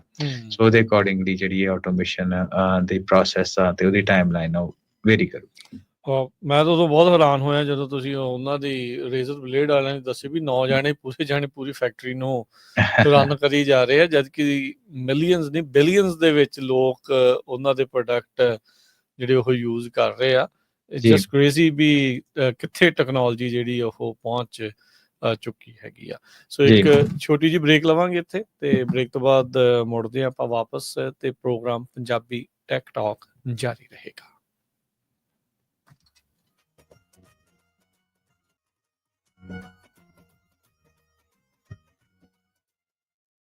ਬ੍ਰੇਕ ਤੋਂ ਬਾਅਦ ਇੱਕ ਜੀ ਫਿਰ ਆਪ ਸਭ ਦਾ ਸਵਾਗਤ ਹੈ। ਸੋ ਤੇ ਪ੍ਰੋਗਰਾਮ ਚੱਲ ਰਿਹਾ ਜੀ ਪੰਜਾਬੀ ਟੈਕ ਟਾਕ। ਮੈਂ ਰਾਜਕਨਵੀਰ ਸਿੰਘ, ਜੁੜੇ ਹੋਏ ਨੇ ਮੇਰੇ ਨਾਲ ਹਰਵਿੰਦਰ ਸਿੰਘ ਕੰਗ। ਹਰਵਿੰਦਰ ਜੀ, ਨੂੰ ਸਵਾਗਤ ਹੈ, ਸਤਿ ਸ਼੍ਰੀ ਅਕਾਲ। ਧੰਨਵਾਦ ਰਾਜਕਨਵੀਰ ਸਿੰਘ, ਤੇ ਪੰਜਾਬੀ ਰੇਡੀਓ USA ਤੇ ਟੀਵੀ ਵੇਖ ਰਹੇ ਸੁਣ ਰਹੇ ਸਾਰੇ ਵਿਊਅਰਸ ਤੇ ਸਰੋਤਿਆਂ ਦਾ ਨਿੱਘਾ ਜੀ ਆਖਦੇ ਹਾਂ ਛੋਟੀ ਜੀ ਬ੍ਰੇਕ ਤੋਂ ਬਾਅਦ। ਅੱਛਾ ਹਰਵਿੰਦਰ, ਅਗਲੀ ਆਪਾਂ ਗੱਲਬਾਤ ਕਰਦੇ ਹਾਂ ਇਹ ਜਿਹੜੀ unmanned manufacturing, dark manufacturing, lights out ਜਿਹੜੀ ਮੈਨੂਫੈਕਚਰਿੰਗ ਆ ਉਸ ਦੇ ਵਿੱਚ ਇਸ ਦਾ ਅਸਰ, ਇਸ ਦੇ ਇੰਪੈਕਟ ਜਿਹੜੇ ਉਹ ਕਿੱਦਾਂ ਸੁਸਾਇਟੀ ਦੇ ਉੱਤੇ ਕਿੱਦਾਂ ਆ, ਜੌਬਸ ਨੂੰ ਲੈ ਕੇ ਜਿਹੜੇ ਉਹ ਆਪਾਂ ਕੀ ਦੇਖਾਂਗੇ। ਹਾਂਜੀ, ਸੋ ਵਾਕਈ ਕਿ ਜਦੋਂ ਤੁਸੀਂ ਗੱਲ ਕਹੀ ਕਿ ਫੈਕਟਰੀ ਆ ਜਦੋਂ ਜਿੱਥੇ ਲੱਗਦੀਆਂ, ਅੱਜ ਤੱਕ ਆਪਾਂ ਇਹ ਦੇਖਦੇ ਹਾਂ ਕਿ ਉੱਥੇ ਲੇਬਰ ਜਨਰੇਟ ਹੁੰਦੀ ਆ, ਲੇਬਰ ਦੇ ਨਾਲ ਲੇਬਰ ਦੀ ਡਿਮਾਂਡ ਜਨਰੇਟ ਹੁੰਦੀ ਆ, ਤੇ ਉਹਦੇ ਨਾਲ ਕਈ ਉਹਦੀਆਂ ਐਡੀਸ਼ਨਲ ਇਨਫਰਾਸਟਰਕਚਰ ਉਹਦੇ ਆਸ-ਪਾਸ ਖੜਾ ਹੁੰਦਾ। ਇਹਨਾਂ ਦੀ ਮੈਂ ਇੱਕ ਐਗਜ਼ਾਮਪਲ ਤੁਹਾਨੂੰ ਦੇ ਦਿੰਦਾ ਕਿ ਪਿੱਛੇ ਜੇ ਅੱਜ ਤੋਂ ਤਕਰੀਬਨ 5 ਸਾਲ ਪਹਿਲਾਂ ਵੱਖ-ਵੱਖ ਜਦੋਂ ਕੋਵਿਡ ਦੇ ਦੌਰਾਨ, ਹੈ ਨਾ, ਖਾਸ ਤੌਰ ਦੇ ਉੱਤੇ ਮੈਨੂਫੈਕਚਰਿੰਗ ਆਪਣੇ ਖੇਤਰ ਵਿੱਚ ਲਿਆਉਣ ਦੀ ਗੱਲ ਹੋਈ, ਤੇ ਉਹਦੇ ਵਿੱਚ ਡੇਟਾ ਸੈਂਟਰ ਬਣਨੇ ਸ਼ੁਰੂ ਹੋਏ। ਵੈਸੇ ਡੇਟਾ ਸੈਂਟਰ ਪੁਰਾਣੇ ਵੀ ਆ, ਪਰ ਇੱਕ ਜ਼ੋਰ ਫੜਿਆ AI ਦੇ ਨਾਲ, ਤੇ ਵੱਖ-ਵੱਖ ਦੇਸ਼ਾਂ ਨੇ, ਵੱਖ-ਵੱਖ ਸ਼ਹਿਰਾਂ ਨੇ ਕਿਹਾ ਕਿ ਸਾਡੇ ਸ਼ਹਿਰ ਦੇ ਵਿੱਚ ਡੇਟਾ ਸੈਂਟਰ ਬਣ ਜਾ ਰਿਹਾ, ਵੱਡੀਆਂ ਗੱਲਾਂ ਬਾਤਾਂ ਜਿਹੜੀ ਸਾਹਮਣੇ ਆਈਆਂ। ਪਰ ਜਦੋਂ ਮੋਟੇ ਤੌਰ ਦੇ ਉੱਤੇ ਦੇਖਿਆ ਗਿਆ, ਮੈਂ ਥੋੜੇ ਦਿਨ ਪਹਿਲਾਂ ਪਿਛਲੇ ਹਫ਼ਤੇ ਇੱਕ ਰਿਸਰਚ ਪੜ੍ਹਦਾ ਸੀ ਕਿ ਜਿੱਥੇ ਡੇਟਾ ਸੈਂਟਰ ਹੁੰਦੇ ਆ, ਡੇਟਾ ਸੈਂਟਰ ਨੂੰ ਵੀ ਇੱਕ ਲਾਈਟਸ ਆਊਟ ਫੈਕਟਰੀ ਦੇ ਵਾਂਗੂ ਹੀ ਦੇਖਿਆ ਹੈ ਨਾ ਜਾ ਰਿਹਾ ਕਿ ਇੰਨਾ ਵੱਡਾ ਡੇਟਾ ਸੈਂਟਰ ਬਣੂਗਾ ਜੀ, ਐਡੀ, ਹੈ ਨਾ, millions of square feet the data centre ਬਣੇ, ਪਰ ਉਹਨੂੰ ਆਪਰੇਟ ਕਰਨ ਲਈ ਬਹੁਤ ਥੋੜੇ ਬੰਦੇ ਚਾਹੀਦੇ ਆ। ਤੇ ਉਹ ਵੀ ਇਸ ਤਰੀਕੇ ਨਾਲ ਕਿ ਆਮ ਤੌਰ ਤੇ ਫੈਕਟਰੀ ਨੂੰ ਇਸ ਹਿਸਾਬ ਨਾਲ ਦੇਖਿਆ ਜਾਂਦਾ, ਜਿਹੜੀ ਜਗ੍ਹਾ ਤੇ ਫੈਕਟਰੀ ਆ ਉੱਥੇ ਲੇਬਰ ਦੀ ਡਿਮਾਂਡ ਆ, ਉੱਥੇ ਜੌਬਾਂ ਜਨਰੇਟ ਹੋਣਗੀਆਂ, ਤੇ ਜਦੋਂ ਜਿਹੜੀ ਜੌਬਾਂ ਜਨਰੇਟ ਹੁੰਦੀਆਂ ਉੱਥੋਂ ਉਸ ਫੈਕਟਰੀ ਤੋਂ ਨਾ ਵਰਕਰਸ ਨੇ ਪੈਸਾ ਲਿਆ, ਉਹਦੇ ਆਸੇ-ਪਾਸੇ ਬਿਜ਼ਨਸ ਬਣ ਗਏ, ਹੈ ਨਾ, ਜਿੱਥੋਂ ਵਰਕਰਸ ਨੇ ਆਪਣੇ ਖਾਣ ਪੀਣ ਦਾ, ਰਹਿਣ ਦਾ ਜਾਂ ਹੋਰ ਅਸੈਸਰੀਜ਼ ਲੈਣੀਆਂ। ਤਾਂ ਇੱਕ ਪੂਰੀ ਦਾ ਪੂਰਾ ਇੱਕ ਜਿਹੜੀ ਹੱਬ ਹੁੰਦੀ ਆ ਇੰਪਲੋਇਮੈਂਟ ਦੀ ਤੇ ਇਨਕਮ ਜਨਰੇਸ਼ਨ ਦੀ, ਉਹ ਜਿਹੜੀ ਉਹਦੇ ਸਾਹਮਣੇ ਜਿਹੜੀ ਆ ਜਾਂਦੀ ਆ, ਹੈ ਨਾ। ਪਰ ਹੁਣ ਜਿਹੜੀ ਲਾਈਟਸ ਆਊਟ ਫੈਕਟਰੀ ਦਾ ਜਿਹੜਾ ਓਬਵੀਅਸਲੀ ਫੈਕਟਰੀ ਦਾ ਫਾਇਦਾ ਸੀ, ਲਾਈਟਸ ਆਊਟ ਫੈਕਟਰੀ ਦਾ ਉਹਦਾ ਨੁਕਸਾਨ ਹੋਊਗਾ, ਹੈ ਨਾ। ਓਨਰਸ ਨੂੰ ਬੈਨੀਫਿਟ ਤਾਂ ਉਹਨੇ ਜ਼ਰੂਰ ਕੀਤਾ, ਪਰ ਉਹਦਾ ਜਿਹੜਾ ਆਸੇ-ਪਾਸੇ ਇੱਕ ਵਰਕ ਲਾਈਫ ਆ, ਜਾਂ ਜਿਹੜੇ ਆਸੇ-ਪਾਸੇ ਇਕੋਨਮੀ ਨੂੰ ਬੂਮ ਕਰਨਾ ਸੀ, ਜੌਬ ਜਨਰੇਸ਼ਨ ਦੇ ਥਰੂ, ਡਾਇਰੈਕਟ ਜੌਬ ਜਨਰੇਸ਼ਨ ਤੇ ਇਨਡਾਇਰੈਕਟ ਜੌਬ ਜਨਰੇਸ਼ਨ, ਇਹ 2 ਟਰਮਸ ਵਰਤਦੇ ਆ, ਹਾਂਜੀ ਹੈ ਨਾ। ਉਹਦੇ ਨਾਲ ਲਾਈਟਸ ਆਊਟ ਫੈਕਟਰੀ ਦੇ ਨਾਲ ਡਾਇਰੈਕਟ ਜੌਬ ਜਨਰੇਸ਼ਨ ਉੱਤੇ ਬਹੁਤ ਇੰਪੈਕਟ ਹੋਊਗਾ, ਆਬਵੀਅਸਲੀ ਹੈ, ਕਿਉਂਕਿ ਬੰਦੇ ਆਪਾਂ ਨੂੰ ਘੱਟ ਉਹਦੀ ਲੋੜ ਪੈਣੀ, ਹੈ ਨਾ। ਸੋ ਇਹਨੂੰ ਮੰਨਿਆ ਵੀ ਫੈਕਟਰੀ, ਲਾਈਟਸ ਆਊਟ ਫੈਕਟਰੀ ਦੇ ਸੰਦਰਭ ਦੇ ਵਿੱਚ ਹੀ ਨਹੀਂ ਇਕੱਲਾ ਦੇਖਣਾ ਚਾਹੀਦਾ, ਇਹਨੂੰ ਮੋਟੇ ਤੌਰ ਦੇ ਉੱਤੇ ਆਪਣਾ ਨਾ 10,000 ਫੀਟ ਤੋਂ ਆਪਣੇ ਆਪ ਨੂੰ ਜੇ ਦੇਖੀਏ ਤੇ ਇਹਨੂੰ ਆਪਾਂ ਨੂੰ ਆਈਡੀਆ ਨੂੰ ਕਲੱਬ ਕਰਨਾ ਚਾਹੀਦਾ ਕਿ ਓਵਰਆਲ ਆਟੋਮੇਸ਼ਨ ਦਾ ਇਹ ਕੀ ਇੰਪੈਕਟ ਹੋਊਗਾ ਸੋਸਾਇਟੀ ਦੇ ਉੱਤੇ। ਹਾਂਜੀ ਹਾਂਜੀ ਹਾਂਜੀ, ਹੈ ਨਾ, ਇਹ ਉਹਦਾ ਸਬ ਪਾਰਟ ਹੀ ਆ ਉਹਦਾ, ਬਿਲਕੁਲ ਸਹੀ ਗੱਲ ਆ, ਉਹਦਾ ਸਬ ਪਾਰਟ ਹੋ ਗਿਆ। ਤੇ ਉਹਦੇ ਨਾਲ ਇਹ ਹੈ ਕਿ ਜਿਉਂ-ਜਿਉਂ ਮਸ਼ੀਨ ਜਿਹੜੀਆਂ ਜ਼ਿਆਦਾ ਇੰਟੈਲੀਜੈਂਟ ਹੋ ਰਹੀਆਂ ਤੇ ਅਡੈਪਟ ਹੋ ਰਹੀਆਂ ਤੇ ਆਟੋਮੇਸ਼ਨ ਹੋ ਰਹੀ ਆ, ਤੇ ਉਹਦੇ ਨਾਲ ਵੇਖੋ ਸੋਸਾਇਟੀ ਦੇ ਉੱਤੇ ਇਹ ਆ ਕਿ ਇੱਕ ਪਾਸੇ ਤਾਂ ਆਪਾਂ ਇਹ ਦੇਖੀਏ ਵੀ ਜਿਹੜੇ ਸਾਨੂੰ ਪ੍ਰੋਡਕਟ ਮਿਲ ਰਹੇ ਹੱਥ ਵਿੱਚ ਉਹ ਸਸਤੇ ਹੋਣਗੇ, ਠੀਕ ਆ, ਕਿਉਂਕਿ ਉਹਨਾਂ ਦੀ ਕਾਸਟ ਇੰਟੈਂਸਿਵ ਨਹੀਂ ਹੋਣੇ, ਰੋਬੋਟਸ ਨੇ ਬਣਾਏ ਆ, ਆਟੋਮੇਸ਼ਨ ਕਾਫੀ ਇਨਫਰਾਸਟ੍ਰਕਚਰ ਦੇ ਵਿੱਚ ਹੈਗੀ ਆ, ਤੇ ਉਹਦੇ ਨਾਲ ਜਿਹੜੇ ਤੁਹਾਨੂੰ ਪ੍ਰੋਡਕਟ ਮਿਲ ਰਹੇ ਉਹ ਸਸਤੇ ਆ, ਹਨਾ। ਤੇ ਪਰ ਨਾਲ ਦੀ ਨਾਲ ਉਹਦਾ ਫਲਿਪ ਸਾਈਡ ਦੇ ਉੱਤੇ ਨੁਕਸਾਨ ਕੀ ਆ ਕਿ ਜਿਹੜੇ ਬੰਦੇ ਉਹਦੇ ਤੇ ਕੰਮ ਕਰ ਰਹੇ ਸੀ, ਹਨਾ, ਸੋ ਜੇ ਉਹ ਤੋਂ ਪੈਸਾ ਜਨਰੇਟ ਕਰ ਰਹੇ ਸੀ, ਲੋਕਾਂ ਦੀ ਜੇਬ ਵਿੱਚ ਜਿਹੜਾ ਪੈਸਾ ਆ ਰਿਹਾ ਸੀ, ਤੇ ਉਹ ਜਿਹੜਾ ਉਹ ਆਉਣ ਵਾਲੇ ਟਾਈਮ ਦੇ ਵਿੱਚ ਘਟੂਗਾ, ਖਾਸ ਤੌਰ ਦੇ ਉੱਤੇ ਰਾਜ ਕਰਨ ਜਿਹੜੇ ਲੋ ਸਕਿਲਡ ਵਰਕਰ ਆ, ਉਹਨਾਂ ਸਭ ਤੋਂ ਵੱਧ ਇਹਦੀ ਜਿਹੜੀ ਆ ਬਰੰਟ ਮਿਲੇ ਹੋਏਗੀ, ਕਹਿ ਲਓ ਕਿ ਮੋਟੇ ਤੌਰ ਤੇ ਰਿਸੀਵਿੰਗ ਐਂਡ ਦੇ ਉੱਤੇ ਉਹ ਲੋਕ ਹੋਣਗੇ। ਸਭ ਤੋਂ ਪਹਿਲਾਂ ਸ਼ਾਂਤੀ ਵਾਲਾ ਕੰਮ ਜਿੱਦਾਂ ਕਹਿ ਲਓ ਵੀ ਉੱਥੇ ਹੋਣਾ ਆ, ਉੱਥੇ ਛਾਨਣਾ ਲੱਗਣਾ ਆ। ਹਾਂਜੀ, ਤੇ ਮੈਂ ਜਿਹੜੀ ਤੁਸੀਂ ਪਹਿਲਾਂ ਸਵਾਲ ਪੁੱਛਿਆ ਸੀ ਪ੍ਰੋਗਰਾਮ ਦੇ ਸ਼ੁਰੂ ਵਿੱਚ, ਹੈ ਨਾ, ਰਾਈਟ ਨਾਓ ਉਹਨੂੰ ਡਿਸਕਸ ਕਰਨ ਦਾ ਰਾਈਟ ਟਾਈਮ ਆ ਇਹ, ਆਪਾਂ ਇਹਦੇ ਲਈ ਤਿਆਰ ਕਿੱਦਾਂ ਹੋਈਏ। ਸੋ ਆਪਾਂ ਜਿਹੜੇ ਇੰਪੈਕਟ ਔਨ ਸੋਸਾਇਟੀ ਦੇ ਵਿੱਚ ਹੀ ਆਪਾਂ ਇਹ ਦੋਨੋਂ ਗੱਲਾਂ ਨਾਲ ਦੀ ਨਾਲ ਕਰਨੀਆਂ, ਠੀਕ ਆ। ਸੋ ਉਹਦੇ ਵਿੱਚ ਇਹ ਹੈ ਰਾਜ ਕਰਨ ਕਿ ਜਿਹੜੀ ਡਿਸਪਲੇਸਮੈਂਟ ਹੋਏਗੀ, ਜੌਬ ਡਿਸਪਲੇਸਮੈਂਟ ਇਹਦੀ ਇਸ ਆਟੋਮੇਸ਼ਨ ਦੇ ਕਰਕੇ, ਹੈ ਨਾ, ਉਹਦੇ ਵਿੱਚ ਜਿਹੜੇ ਮਨੁੱਖ ਉਹ ਆਫ ਕੋਰਸ ਫ੍ਰੀ ਹੋਣਗੇ, ਪਰ ਹੁਣ ਇਹਨੂੰ ਇਸ ਕੰਟੈਕਸਟ ਦੇ ਵਿੱਚ ਵੀ ਇੱਕ ਦੇਖਿਆ ਜਾ ਸਕਦਾ, ਕਿਉਂਕਿ ਗੱਲ ਸੋਸਾਇਟੀ ਦੀ ਕਰ ਰਹੇ ਹਾਂ, ਹੈ ਨਾ। ਇਹਦੇ ਵਿੱਚ ਇੱਕ ਵੱਡਾ ਫੈਕਟਰ ਇਹ ਵੀ ਆ ਕਿ ਜਿਹੜੇ ਪੂਰੀ ਦੁਨੀਆ ਦੀ ਇਨਕਲੂਡਿੰਗ ਇੰਡੀਆ, ਜਿਹੜਾ ਕਿ ਇੱਕ ਹਾਈਲੀ ਪੋਪੂਲੇਟਡ ਕੰਟਰੀ ਆ, ਉਹਦੇ ਵਿੱਚ ਜਿਹੜੀ ਦੁਨੀਆ ਭਰ ਦੀ ਪੋਪੂਲੇਸ਼ਨ ਹੈ ਰਾਜ ਕਰਨ ਨੂੰ ਘਟਦੀ ਪਈ ਆ। ਅੱਛਾ। ਤੇ ਉਹਦੇ ਵਿੱਚ ਜਾਪਾਨ, ਸਾਊਥ ਕੋਰੀਆ ਹੋ ਗਿਆ, ਇਹਨਾਂ ਦੀ ਤੇ ਐਗਜ਼ਾਮਪਲ ਦਾ ਐਕਸਟ੍ਰੀਮ ਲਾ ਲਓ, ਈਵਨ ਤੇ ਜਿਹੜੀ ਵੈਸਟ ਵੀ ਹੈਗਾ, ਉਹਦੇ ਵਿੱਚ ਵੀ ਜੇ ਇਮੀਗ੍ਰੇਸ਼ਨ ਜਿਹੜੀ ਉਹ ਬੰਦ ਹੋ ਜਾਏ ਤੇ ਇਹਨਾਂ ਦੇਸ਼ਾਂ ਦੀ ਜਿਹੜੀ ਪੋਪੂਲੇਸ਼ਨ ਡਿਕਲਾਈਨ ਦੇ ਵੱਲ ਨੂੰ ਤੁਰ ਪਏ, ਕਿਉਂਕਿ ਜਿਹੜੀ ਬਰਥ ਰਿਪਲੇਸਮੈਂਟ ਲੈਵਲ ਹੈ ਜਿਹੜਾ 2.1 ਹੋਣਾ ਚਾਹੀਦਾ, ਉਹ ਤੋਂ ਕਿਤੇ ਘੱਟ ਇਹਨਾਂ ਦਾ ਲੈਵਲ ਆਲਰੇਡੀ ਐਗਜ਼ਿਸਟ ਕਰਦਾ। ਉਹਦੇ ਚਲੋ ਜੋ ਵੀ ਕਾਰਨ ਹੋਣਗੇ ਆਪਾਂ ਉਹਨਾਂ ਦੇ ਵਿੱਚ ਆਪਾਂ ਨੂੰ ਜਾਣ ਦੀ ਲੋੜ ਨਹੀਂ, ਹੈ ਨਾ। ਸੋ ਇਹ ਜਿਹੜਾ ਆਟੋਮੇਸ਼ਨ ਹੈ, ਉਹ ਜਿਹੜਾ ਗੈਪ ਆ ਉਹਨੂੰ ਫੁਲਫਿਲ ਕਰਨ ਦੇ ਵਿੱਚ ਹੈਲਪ ਕਰਦੀ ਹੈ। ਮੈਂ ਇਹਨਾਂ ਦੇ ਵਿੱਚ ਆਪਾਂ ਹੋਰ ਇੱਕ ਐਗਜ਼ਾਮਪਲ ਲੈ ਲੈਣਾ, ਉਹਨਾਂ ਸ਼ਾਇਦ ਗੱਲ ਛੇਤੀ ਸਮਝ ਆ ਜੂ ਕਿ ਖਾਸ ਤੌਰ ਤੇ ਡਿਵੈਲਪਡ ਕੰਟਰੀਜ਼ ਆ ਜਿਹੜੀਆਂ, ਉਹਦੇ ਵਿੱਚ ਕਿਉਂਕਿ ਜਦੋਂ ਰਿਪਲੇਸਮੈਂਟ ਲੈਵਲ 2.1 ਤੋਂ ਘੱਟ ਆ, ਬਰਥ ਰੇਟ ਆਪਣਾ ਘੱਟ ਆ ਰਿਪਲੇਸਮੈਂਟ ਲੈਵਲ ਤੋਂ, ਤੇ ਜਿਹੜੇ ਬਜ਼ੁਰਗ ਹੋ ਜਾਂਦੇ ਲੋਕ, ਉਹਨਾਂ ਦੀ ਟੇਕ ਕੇਅਰ ਕਰਨ ਦੇ ਵਾਸਤੇ, ਹੈ ਨਾ, ਇੱਕ ਇੰਟੈਂਸਿਵ ਜੌਬ ਆ, ਹੈ ਨਾ, ਬਜ਼ੁਰਗਾਂ ਦੀ ਟੇਕ ਕੇਅਰ ਕਰਨੀ, ਤੇ ਉਹਦੇ ਵਾਸਤੇ ਵੇਖੋ ਜੇ ਤੁਹਾਡੇ ਕੋਲ ਰੋਬੋਟ, ਹੁਣ ਇੱਥੇ ਬੰਦੇ ਨਹੀਂ ਹੈਗੇ, ਖਾਸ ਤੌਰ ਜਾਪਾਨ ਦੇ ਵਿੱਚ ਇਸ ਲਈ ਵੀ ਜ਼ਿਆਦਾ ਐਕਸਟ੍ਰੀਮ ਆ ਕਿਉਂਕਿ ਉਹ ਇਮੀਗ੍ਰੇਸ਼ਨ ਵੀ ਉਹਨਾਂ ਦੀ ਓਪਨ ਹੀ ਹੈਗੀ ਆ। ਇਹਨਾਂ ਦੇ ਕੰਟਰੀਜ਼ ਦੇ ਵਿੱਚ ਆਪਾਂ ਨੂੰ ਸ਼ਾਇਦ ਅਜੇ ਇੰਨਾ ਦਾ ਇੰਪੈਕਟ ਨਹੀਂ ਪਤਾ ਲੱਗਦਾ। ਸੋ ਉਹਦੇ ਵਿੱਚ ਕੀ ਹੁੰਦਾ ਕਿ ਜਿਹੜੇ ਬਜ਼ੁਰਗ ਲੋਕ ਹੈਗੇ ਆ, ਉਹਨਾਂ ਦੇ ਟੇਕ ਕੇਅਰ ਕਰਨ ਨੂੰ, ਉਹਨਾਂ ਨੂੰ ਮੈਡੀਸਿਨ ਦੇਣ ਦੇ ਵਾਸਤੇ ਇਹ ਜਿਹੜੇ ਰੋਬੋਟਸ ਆ ਇਹ ਵਰਤੇ ਜਾ ਸਕਦੇ ਆ ਨਾ। ਸੋ ਉਹ ਉੱਥੇ ਕਿ ਜੀ ਉਹਦਾ ਜਿਹੜਾ ਬੈਨੀਫਿਟ ਆ ਹੋ ਜਾਂਦਾ। ਸੋ ਹੁਣ ਜਿਹੜੇ ਕਿਉਂਕਿ ਮੈਂ ਇਹ ਜਿਹੜੀ ਨਾ ਟੌਪਿਕ ਅੱਜ ਦੇ ਟਾਈਮ ਦਾ ਬੜਾ ਹੌਟ ਟੌਪਿਕ ਆ, ਹੈ ਨਾ, ਵੀ ਜੌਬਸ ਰਿਪਲੇਸ ਹੋਣੀਆਂ ਵਾ ਜਾਂ ਫਾਇਦੇ ਆ ਜਾਂ ਨੁਕਸਾਨ ਆ। ਸੋ ਇਹਦੇ ਨਾ ਜਿਹੜੇ ਯੂਨੀਵਰਸਿਟੀਜ਼ ਦੇ ਵਿੱਚ ਵੀ ਮਲਟੀਪਲ ਕੈਂਪਸ ਬਣੇ ਹੋਏ ਆ। ਠੀਕ ਹੈ। ਮੈਨੂੰ ਜਿਹੜਾ ਪ੍ਰੋਫੈਸਰ ਮਿਲਿਆ ਮੈਂ ਉਹਦੀ ਗੱਲ ਦੱਸਦਾ, ਭਾਵੇਂ ਮੈਂ ਉਹਦੀ 100% ਗੱਲਾਂ ਚ ਐਗਰੀ ਨਾ ਕਰਦਾ ਹਾਂ, ਪਰ ਉਹਦਾ ਇਹ ਮੰਨਣਾ ਸੀ ਕਿ ਜਿਹੜੀ ਦੁਨੀਆ ਭਰ ਦੇ ਵਿੱਚ ਰਿਪਲੇਸਮੈਂਟ ਲੈਵਲ ਘਟ ਰਿਹਾ, AI ਤੇ ਰੋਬੋਟਿਕਸ ਆਟੋਮੇਸ਼ਨ ਜਿਹੜੀ ਆ ਉੱਥੇ ਪੂਰਤੀ ਦੇ ਲਈ ਆਊਗੀ। ਠੀਕ ਆ। ਸੋ ਦੁਨੀਆ ਬੜੀ ਬਦਲ ਰਹੀ ਹੈ। ਵਰਲਡ ਇਕਨੋਮਿਕ ਫੋਰਮ ਅਸੀਂ ਆਪਣੇ ਇਹਦੇ ਵਿੱਚ ਵੀ ਕੀਤੀ ਸੀ, ਉਹਦੇ ਉੱਤੇ ਵਰਲਡ ਇਕਨੋਮਿਕ ਫੋਰਮ ਦੀ ਜੌਬ ਰਿਪੋਰਟ ਹੈ ਨਾ 2023 ਦੀ ਸ਼ਾਇਦ ਸੀ ਉਹ, ਤੇ ਉਹਦੇ ਵਿੱਚ ਵੀ ਇੱਕ ਚੀਜ਼ ਕਹਿੰਦੇ ਸੀ ਕਿ ਦੁਨੀਆ ਦੇ ਵਿੱਚ ਕਿੰਨੇ ਟੈਨਸ ਆਫ ਮਿਲੀਅਨ ਜਿਹੜੀਆਂ ਜੌਬਾਂ ਉਹ ਅਗਲੇ 10 ਸਾਲਾਂ ਵਿੱਚ ਘੱਟ ਜਨਰੇਟ ਹੋਣਗੀਆਂ, ਹੈ ਨਾ। ਸੋ ਇਹ ਚੀਜ਼ਾਂ ਤੇ ਔਨ ਪੇਪਰ ਤਾਂ ਤੁਹਾਨੂੰ ਸਾਰਿਆਂ ਨੂੰ ਪਤਾ ਹੀ ਹੈ ਨਾ, ਵੀ ਆਉਣ ਵਾਲੇ ਟਾਈਮ ਦੇ ਵਿੱਚ ਘੱਟ ਜੌਬਾਂ ਹੋਣਗੀਆਂ, ਤੇ ਹੋਣਗੀਆਂ ਕਿਹੜੀਆਂ? ਜਿਹੜੀਆਂ ਰਿਡੰਡੈਂਟ ਮੋਨੋਟੋਨਸ ਜੌਬਸ ਨਹੀਂ ਹੋਣਗੀਆਂ, ਜਿਹੜੀਆਂ ਕ੍ਰੀਏਟਿਵ ਥਿੰਕਿੰਗ ਦੇ ਨਾਲ ਜੌਬਾਂ ਹੋਣਗੀਆਂ, out of the box thinking ਦੇ ਨਾਲ ਹੋਣਗੀਆਂ, ਹਾਈ ਟੈਕ ਸਕਿੱਲਸ ਵਾਲੇ ਲੋਕ ਹੋਣਗੇ ਉਹਨਾਂ ਦੀਆਂ। ਉਹਨਾਂ ਦੀਆਂ ਤੇ ਇਹਦਾ ਆਨਸਰ ਹੁਣ ਮੈਂ ਇਹਦੇ ਵਿੱਚ ਹੈ ਨਾ ਇੱਕ ਦੋ ਲਾਈਨਾਂ ਵਿੱਚ ਹੀ ਦੇਣਾ ਹੋਏਗਾ, ਤਾਂ ਉਹ ਇਹ ਆ ਕਿ ਆਪਾਂ ਆਪਣੇ ਆਪ ਨੂੰ ਐਜੂਕੇਟ ਕਰੀਏ, ਆਪਾਂ ਆਪਣੇ ਆਪ ਨੂੰ ਉਹ ਹਾਣੀ ਬਣਾਈਏ ਸਮੇਂ ਦਾ ਜਿਹੜਾ ਕਿ ਸਾਡੇ ਕੋਲ ਫਿਊਚਰ ਜਿਹੜਾ ਉਹ ਡਿਮਾਂਡ ਕਰ ਰਿਹਾ, ਉਹ ਹੈਗਾ creative thinking, access through high tech education, different thought ਦੇ ਨਾਲ ਚੀਜ਼ਾਂ ਨੂੰ ਲਰਨ ਕਰਨਾ, ਹੈ ਨਾ। ਟੈਕ ਜਦੋਂ ਆਪਾਂ ਗੱਲ ਕਰਦੇ ਹਾਂ ਤਾਂ ਸਾਰੇ ਆਫਕੋਰਸ ਸਾਰੇ ਟੈਕ ਹੀ ਨਹੀਂ ਹੁੰਦੇ, ਨਾ ਹੀ ਸਾਰਿਆਂ ਨੇ ਪੜ੍ਹਨਾ, ਪਰ ਜੇ ਤੁਸੀਂ ਮੰਨ ਲਓ ਬਾਈ ਖੇਤੀ ਵੀ ਕਰਦੇ ਹੋ, ਹੈ ਨਾ, ਕਿਤੇ ਵੀ ਕਰਦੇ ਹੋ, ਤੇ ਉਹਦੇ ਅਕੋਰਡਿੰਗਲੀ ਵੀ ਤੁਸੀਂ ਡਿਫਰੈਂਟਲੀ ਕਿੱਦਾਂ ਸੋਚਣਾ ਜਾਂ ਇਹਨੂੰ ਚੀਜ਼ ਨੂੰ ਡਿਫਰੈਂਟਲੀ ਕਿੱਦਾਂ ਲੈ ਕੇ ਜਾਣਾ, ਉਹ ਤੁਹਾਡੀ ਜ਼ਰੂਰ ਆਉਣ ਵਾਲੇ ਟਾਈਮ ਦੇ ਵਿੱਚ ਹੈਲਪ ਕਰੂਗੀ। ਅੱਛਾ ਹਰਵਿੰਦਰ, ਇੱਥੇ ਮੈਂ ਇਹ ਗੱਲ ਜਿਹੜੀ ਉਹ ਕਹਿਣਾ ਚਾਹੁੰਦਾ ਵੀ ਚਲੋ ਹੁਣ ਆਪਣੇ ਲਈ ਜਾਂ ਕਿਸੇ ਦੇ ਲਈ ਵੀ ਇਹ ਕਹਿ ਦੇਣਾ ਵੀ ਸਮੇਂ ਦੇ ਹਾਣੀ ਬਣੋ, ਟੈਕਨੋਲੋਜੀ ਨੂੰ ਅਪਣਾਓ, ਇੱਦਾਂ ਕਰੋ, ਉਹਦੇ ਵੀ ਜਿਹੜੇ ਦੋ ਪੱਖ ਆ। ਹੁਣ ਇੱਕ ਬੰਦਾ ਇੱਕ ਉਹ ਵੀ ਆ ਕਹਿੰਦਾ ਯਾਰ ਹੁਣ ਸਾਰੀ ਉਮਰ ਇਹੀ ਕੰਮ ਕਰਦੇ ਰਵਾਂਗੇ, ਪਹਿਲੋਂ ਕੰਮ ਕਰਦੇ ਰਹੇ, ਹੁਣ ਨਵਾਂ ਸਿੱਖ ਕੇ ਉਹਦੇ ਹਿਸਾਬ ਦੇ ਨਾਲ ਕਰੀਏ, ਇਹ ਵੀ ਕੰਮ ਔਖਾ। ਦੂਜੇ ਜਿਹੜੇ ਆ ਉਹਨਾਂ ਨੇ ਇਹ ਕਹਿਣਾ ਯਾਰ ਜੇ ਤੁਸੀਂ ਫੇਸਬੁੱਕ ਚਲਾ ਸਕਦੇ, ਟਿਕਟੋਕ ਚਲਾ ਸਕਦੇ, ਤੇ ਇਹ ਵੀ ਤਾਂ ਫਿਰ ਸਿੱਖ ਹੀ ਸਕਦੇ ਆ ਨਾ ਨਾਲ ਦੇ ਨਾਲ ਆ। ਸੋ ਬੰਦੇ ਦੇ ਸਰਕਮਸਟਾਂਸ ਬੜੇ ਅਜੀਬੋ ਗਰੀਬ ਜਿਹੜੇ ਇੱਥੇ ਬਣ ਰਹੇ ਆ, ਜਿਸ ਤਰੀਕੇ ਦੇ ਨਾਲ ਮਾਹੌਲ ਬਦਲ ਰਿਹਾ ਆ, ਗੱਲਾਂ ਦੋਨੋਂ ਹੀ ਪਾਸੇ ਸਹੀ ਹੈਗੀਆਂ ਆ, ਪਰ ਹੁਣ ਤੁਹਾਨੂੰ ਆਪਣੇ ਆਪ ਨੂੰ ਹੀ ਜਿਹੜਾ ਉਹ ਦੇਖਣਾ ਪੈਣਾ ਵੀ ਕੀ ਤੁਸੀਂ ਅੱਜ ਦੇ ਜ਼ਮਾਨੇ ਦੇ ਵਿੱਚ ਇਹ ਦੇਖੋ ਵੀ ਕੀ ਤੁਹਾਡੀ ਕੋਈ ਇੱਦਾਂ ਦੀ ਪੈਨਸ਼ਨ ਲੱਗਣ ਵਾਲੀ ਆ ਵੀ ਜਿਹਦੇ ਨਾਲ ਤੁਸੀਂ ਸਰਵਾਈਵ ਕਰ ਲਓਗੇ। ਸੋਸ਼ਲ ਸਿਕਿਉਰਿਟੀ ਦੇ ਉੱਤੇ ਗਾਜ ਡਿੱਗ ਸਕਦੀ ਆ, ਹੈਲਥ ਇੰਸ਼ੋਰੈਂਸ ਤੇ ਗਾਜ ਡਿੱਗ ਸਕਦੀ ਆ। ਤੁਸੀਂ ਕਿਸੇ ਵੀ ਮੁਲਕ ਦੇ ਆ, ਜੇ ਆਪਾਂ ਅਮਰੀਕਾ ਨੂੰ ਲੈ ਕੇ ਵੀ ਗੱਲ ਕਰਦੇ ਆ ਤਾਂ ਉਹ ਸਾਰੀਆਂ ਚੀਜ਼ਾਂ ਚੱਲ ਰਹੀਆਂ ਇਸ ਟਾਈਮ ਨਾਲ ਦੇ ਨਾਲ ਪੈਰਲਲੀ ਜਿਹੜੀਆਂ ਉਹ ਚੱਲ ਰਹੀਆਂ, ਬਿਲਕੁਲ ਚੱਲ ਰਹੀਆਂ, ਠੀਕ ਹੈ ਨਾ। ਕਿੱਦਾਂ ਆਪਣੇ ਆਪ ਨੂੰ ਤੁਸੀਂ ਸੇਫ ਰੱਖਣਾ ਯਾਰ ਵੀ ਬਜ਼ੁਰਗੀ ਦੀ ਅਵਸਥਾ 'ਚ ਜਾ ਕੇ ਪਤਾ ਨਹੀਂ ਨਿਆਣਿਆਂ ਨੇ ਸਾਂਭਣਾ ਨਹੀਂ ਸਾਂਭਣਾ, ਇਹ ਇੱਕ ਡਿਫਰੈਂਟ ਜਿਹੜਾ ਸਮਾਜਿਕ ਤਾਣਾ ਬਾਣਾ ਉਲਝਿਆ ਆ।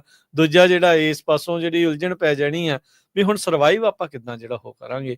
ਸੋ ਉਹਦੇ ਲਈ ਇਹ ਕੌੜਾ ਘੁੱਟ ਕਈ ਜਿਹੜੇ ਉਹ ਭਰਨੇ ਪੈਣੇ ਆ, ਸਮਾਂ ਇਹਦੇ ਲਈ ਕੱਢਣਾ ਪੈਣਾ ਆ, ਤੇ ਆਪਾਂ ਨੂੰ ਉਹ ਚੀਜ਼ਾਂ ਜਿਹੜੀਆਂ ਉਹ ਕਰਨੀਆਂ ਪੈਣੀਆਂ। ਇਹ ਨਾ ਸੋਚੋ ਵੀ ਇਹ ਬਹੁਤ ਡਾਰਕ ਗੱਲਾਂ ਕਰਦੇ ਆ, ਪਰ ਇਹ ਬਹੁਤ ਸਾਰੇ ਲੋਕਾਂ ਦੀ ਇਹ ਰਿਐਲਿਟੀ ਆਉਣੀ ਆ, ਤੇ ਆਪਾਂ ਨੂੰ ਉਹਦੇ ਲਈ ਰੈਡੀ ਜਿਹੜਾ ਉਹ ਰਹਿਣਾ ਚਾਹੀਦਾ। ਜਿਨ੍ਹਾਂ ਦੇ ਲਈ ਇਹ ਚੀਜ਼ ਨਹੀਂ ਆ, ਦੈਟਸ ਗੁੱਡ, ਵਧੀਆ, ਉਹ ਆਲਰੇਡੀ ਇਸ ਦੇ ਨਾਲ ਜੁੜੇ ਆ, ਚੰਗੀ ਗੱਲ ਆ, ਉਹਨਾਂ ਦਾ ਸਾਰਾ ਕੁਝ ਸੈੱਟ ਆ, ਉਹਨਾਂ ਲਈ ਚੰਗੀ ਗੱਲ ਆ।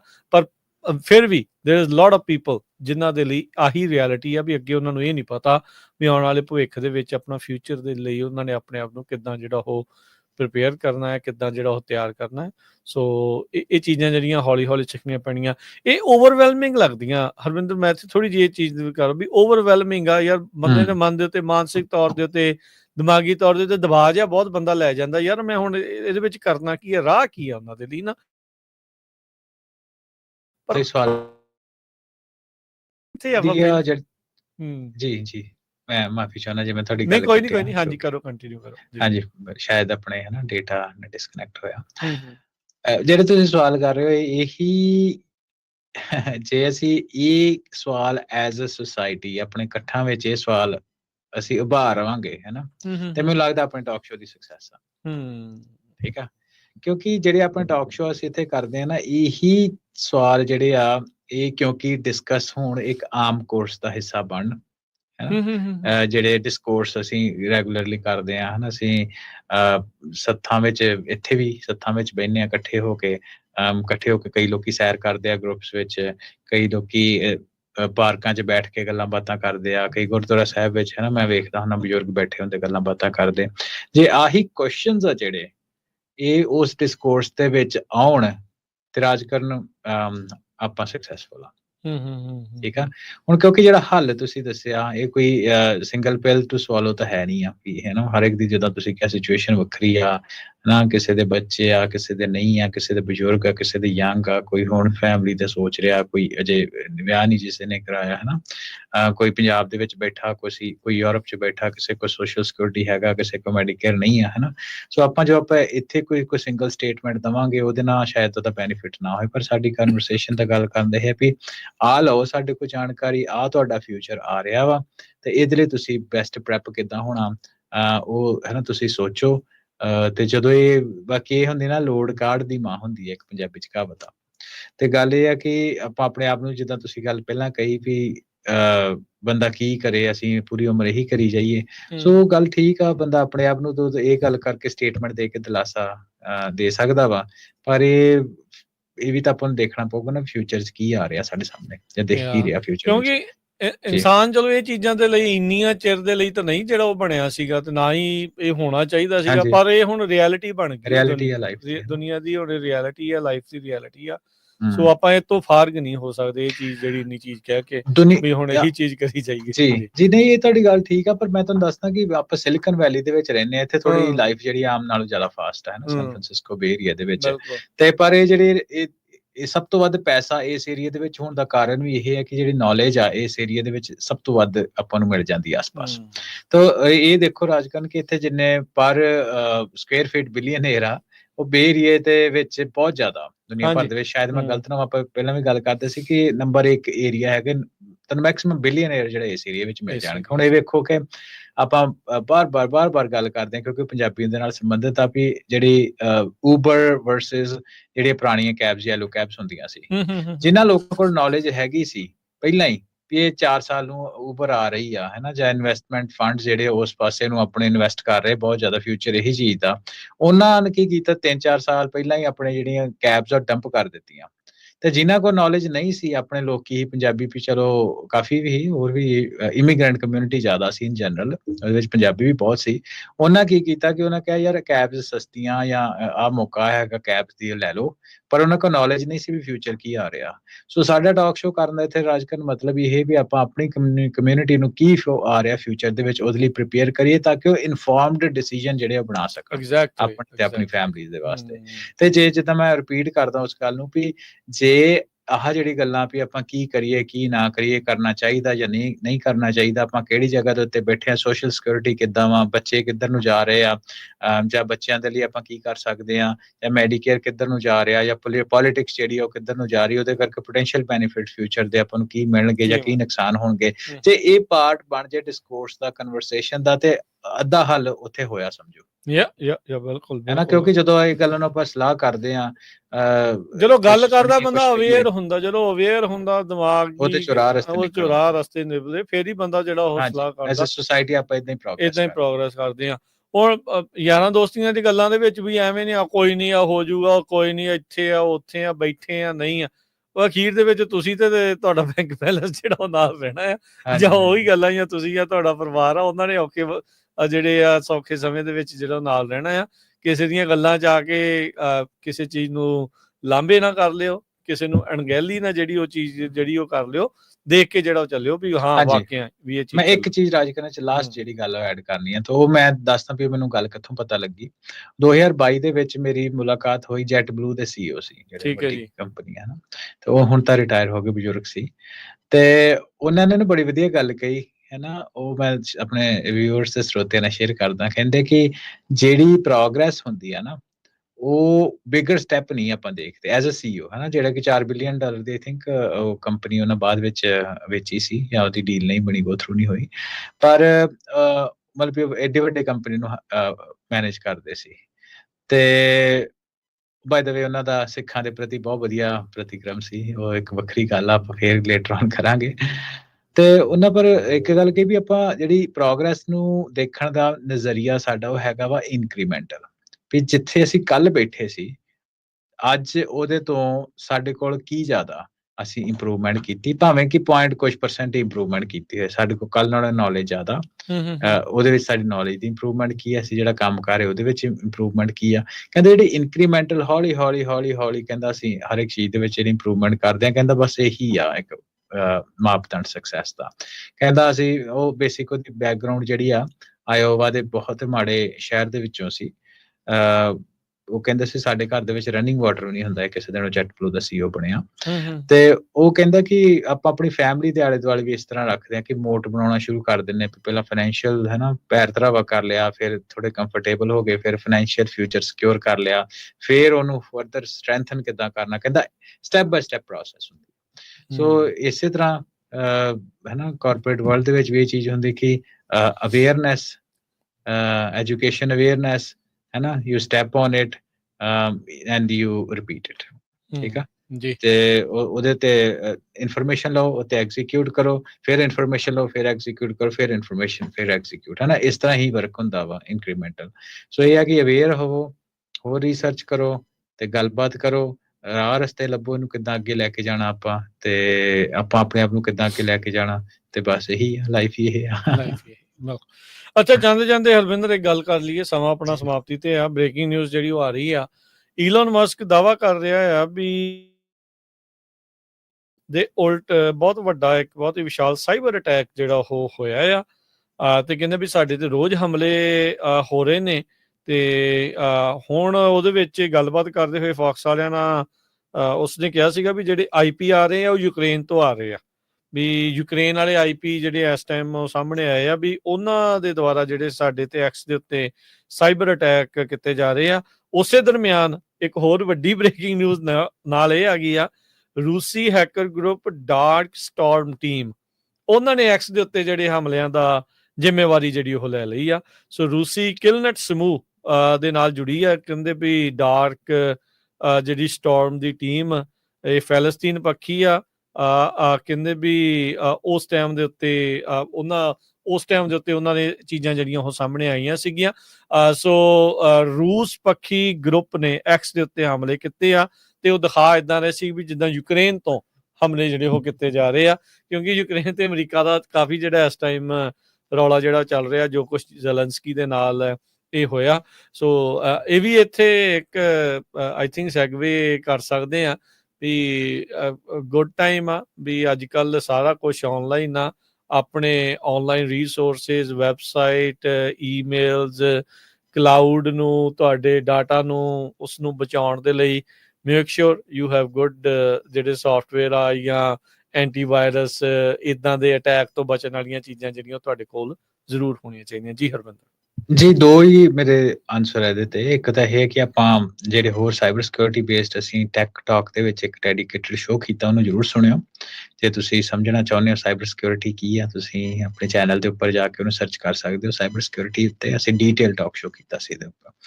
ਨੰਬਰ ਦੂਸਰੀ ਗੱਲ ਇਹ ਹੈ ਕਿ ਕਿਹਨੇ ਅਟੈਕ ਕੀਤਾ, ਕਿਹਨੇ ਨਹੀਂ, ਇਹ ਐਡੀ ਛੇਤੀ ਅੱਜ ਦੇ ਟਾਈਮ ਦੇ ਵਿੱਚ ਆਪਾਂ ਨੂੰ ਨਹੀਂ ਪਤਾ ਲੱਗਦਾ। ਐਟ ਅ ਗਿਵਨ ਟਾਈਮ ਬਹੁਤ ਸਾਰੀਆਂ ਫੋਰਸਿਸ ਜਿਹੜੀਆਂ ਇਨ ਪਲੇ ਹੁੰਦੀਆਂ।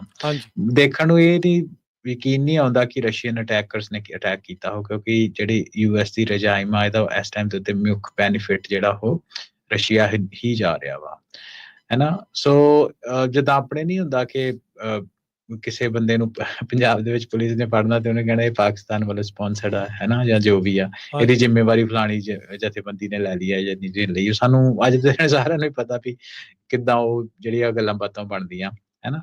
ਸੋ ਇਨ ਮਲਟੀਪੋਲਰ, ਮਲਟੀ ਡਾਈਮੈਂਸ਼ਨਲ ਤੇ ਹਾਈਲੀ ਕੰਪਲੀਕੇਟਡ ਟੈਕ ਵਰਲਡ ਦੇ ਵਿੱਚ ਇਹਨੂੰ ਸਮਝਣ ਦੇ ਲਈ ਤੇ ਇਮੀਡੀਏਟ ਨੀ ਜਰਕ ਰਿਐਕਸ਼ਨ ਦੇਣੀ ਇਸ ਚੀਜ਼ ਦੇ ਉੱਤੇ ਵੀ ਇਹਦਾ ਕਾਰਨ ਹੋ ਸਕਦਾ, ਉਹ ਆਪਣੇ ਓਪੀਨੀਅਨ ਹੀ ਹੋ ਸਕਦੇ ਆ, ਸ਼ਾਇਦ ਫੈਕਟ ਜਿਹੜੇ ਤੋਂ ਉਹ ਕਾਫੀ ਦੂਰ ਹੋਣ। ਸੋ ਪਰ ਇਹ ਤਾਂ ਡਾਰਕ ਸਟਾਰਮ ਵਾਲਿਆਂ ਨੇ ਆਪ ਹੀ ਜਿਹੜਾ ਉਹ ਕਲੇਮ ਕੀਤਾ, ਕਹਿੰਦੇ ਵੀ ਅਸੀਂ ਅਟੈਕ ਜਿਹੜਾ ਉਹ ਕੀਤਾ।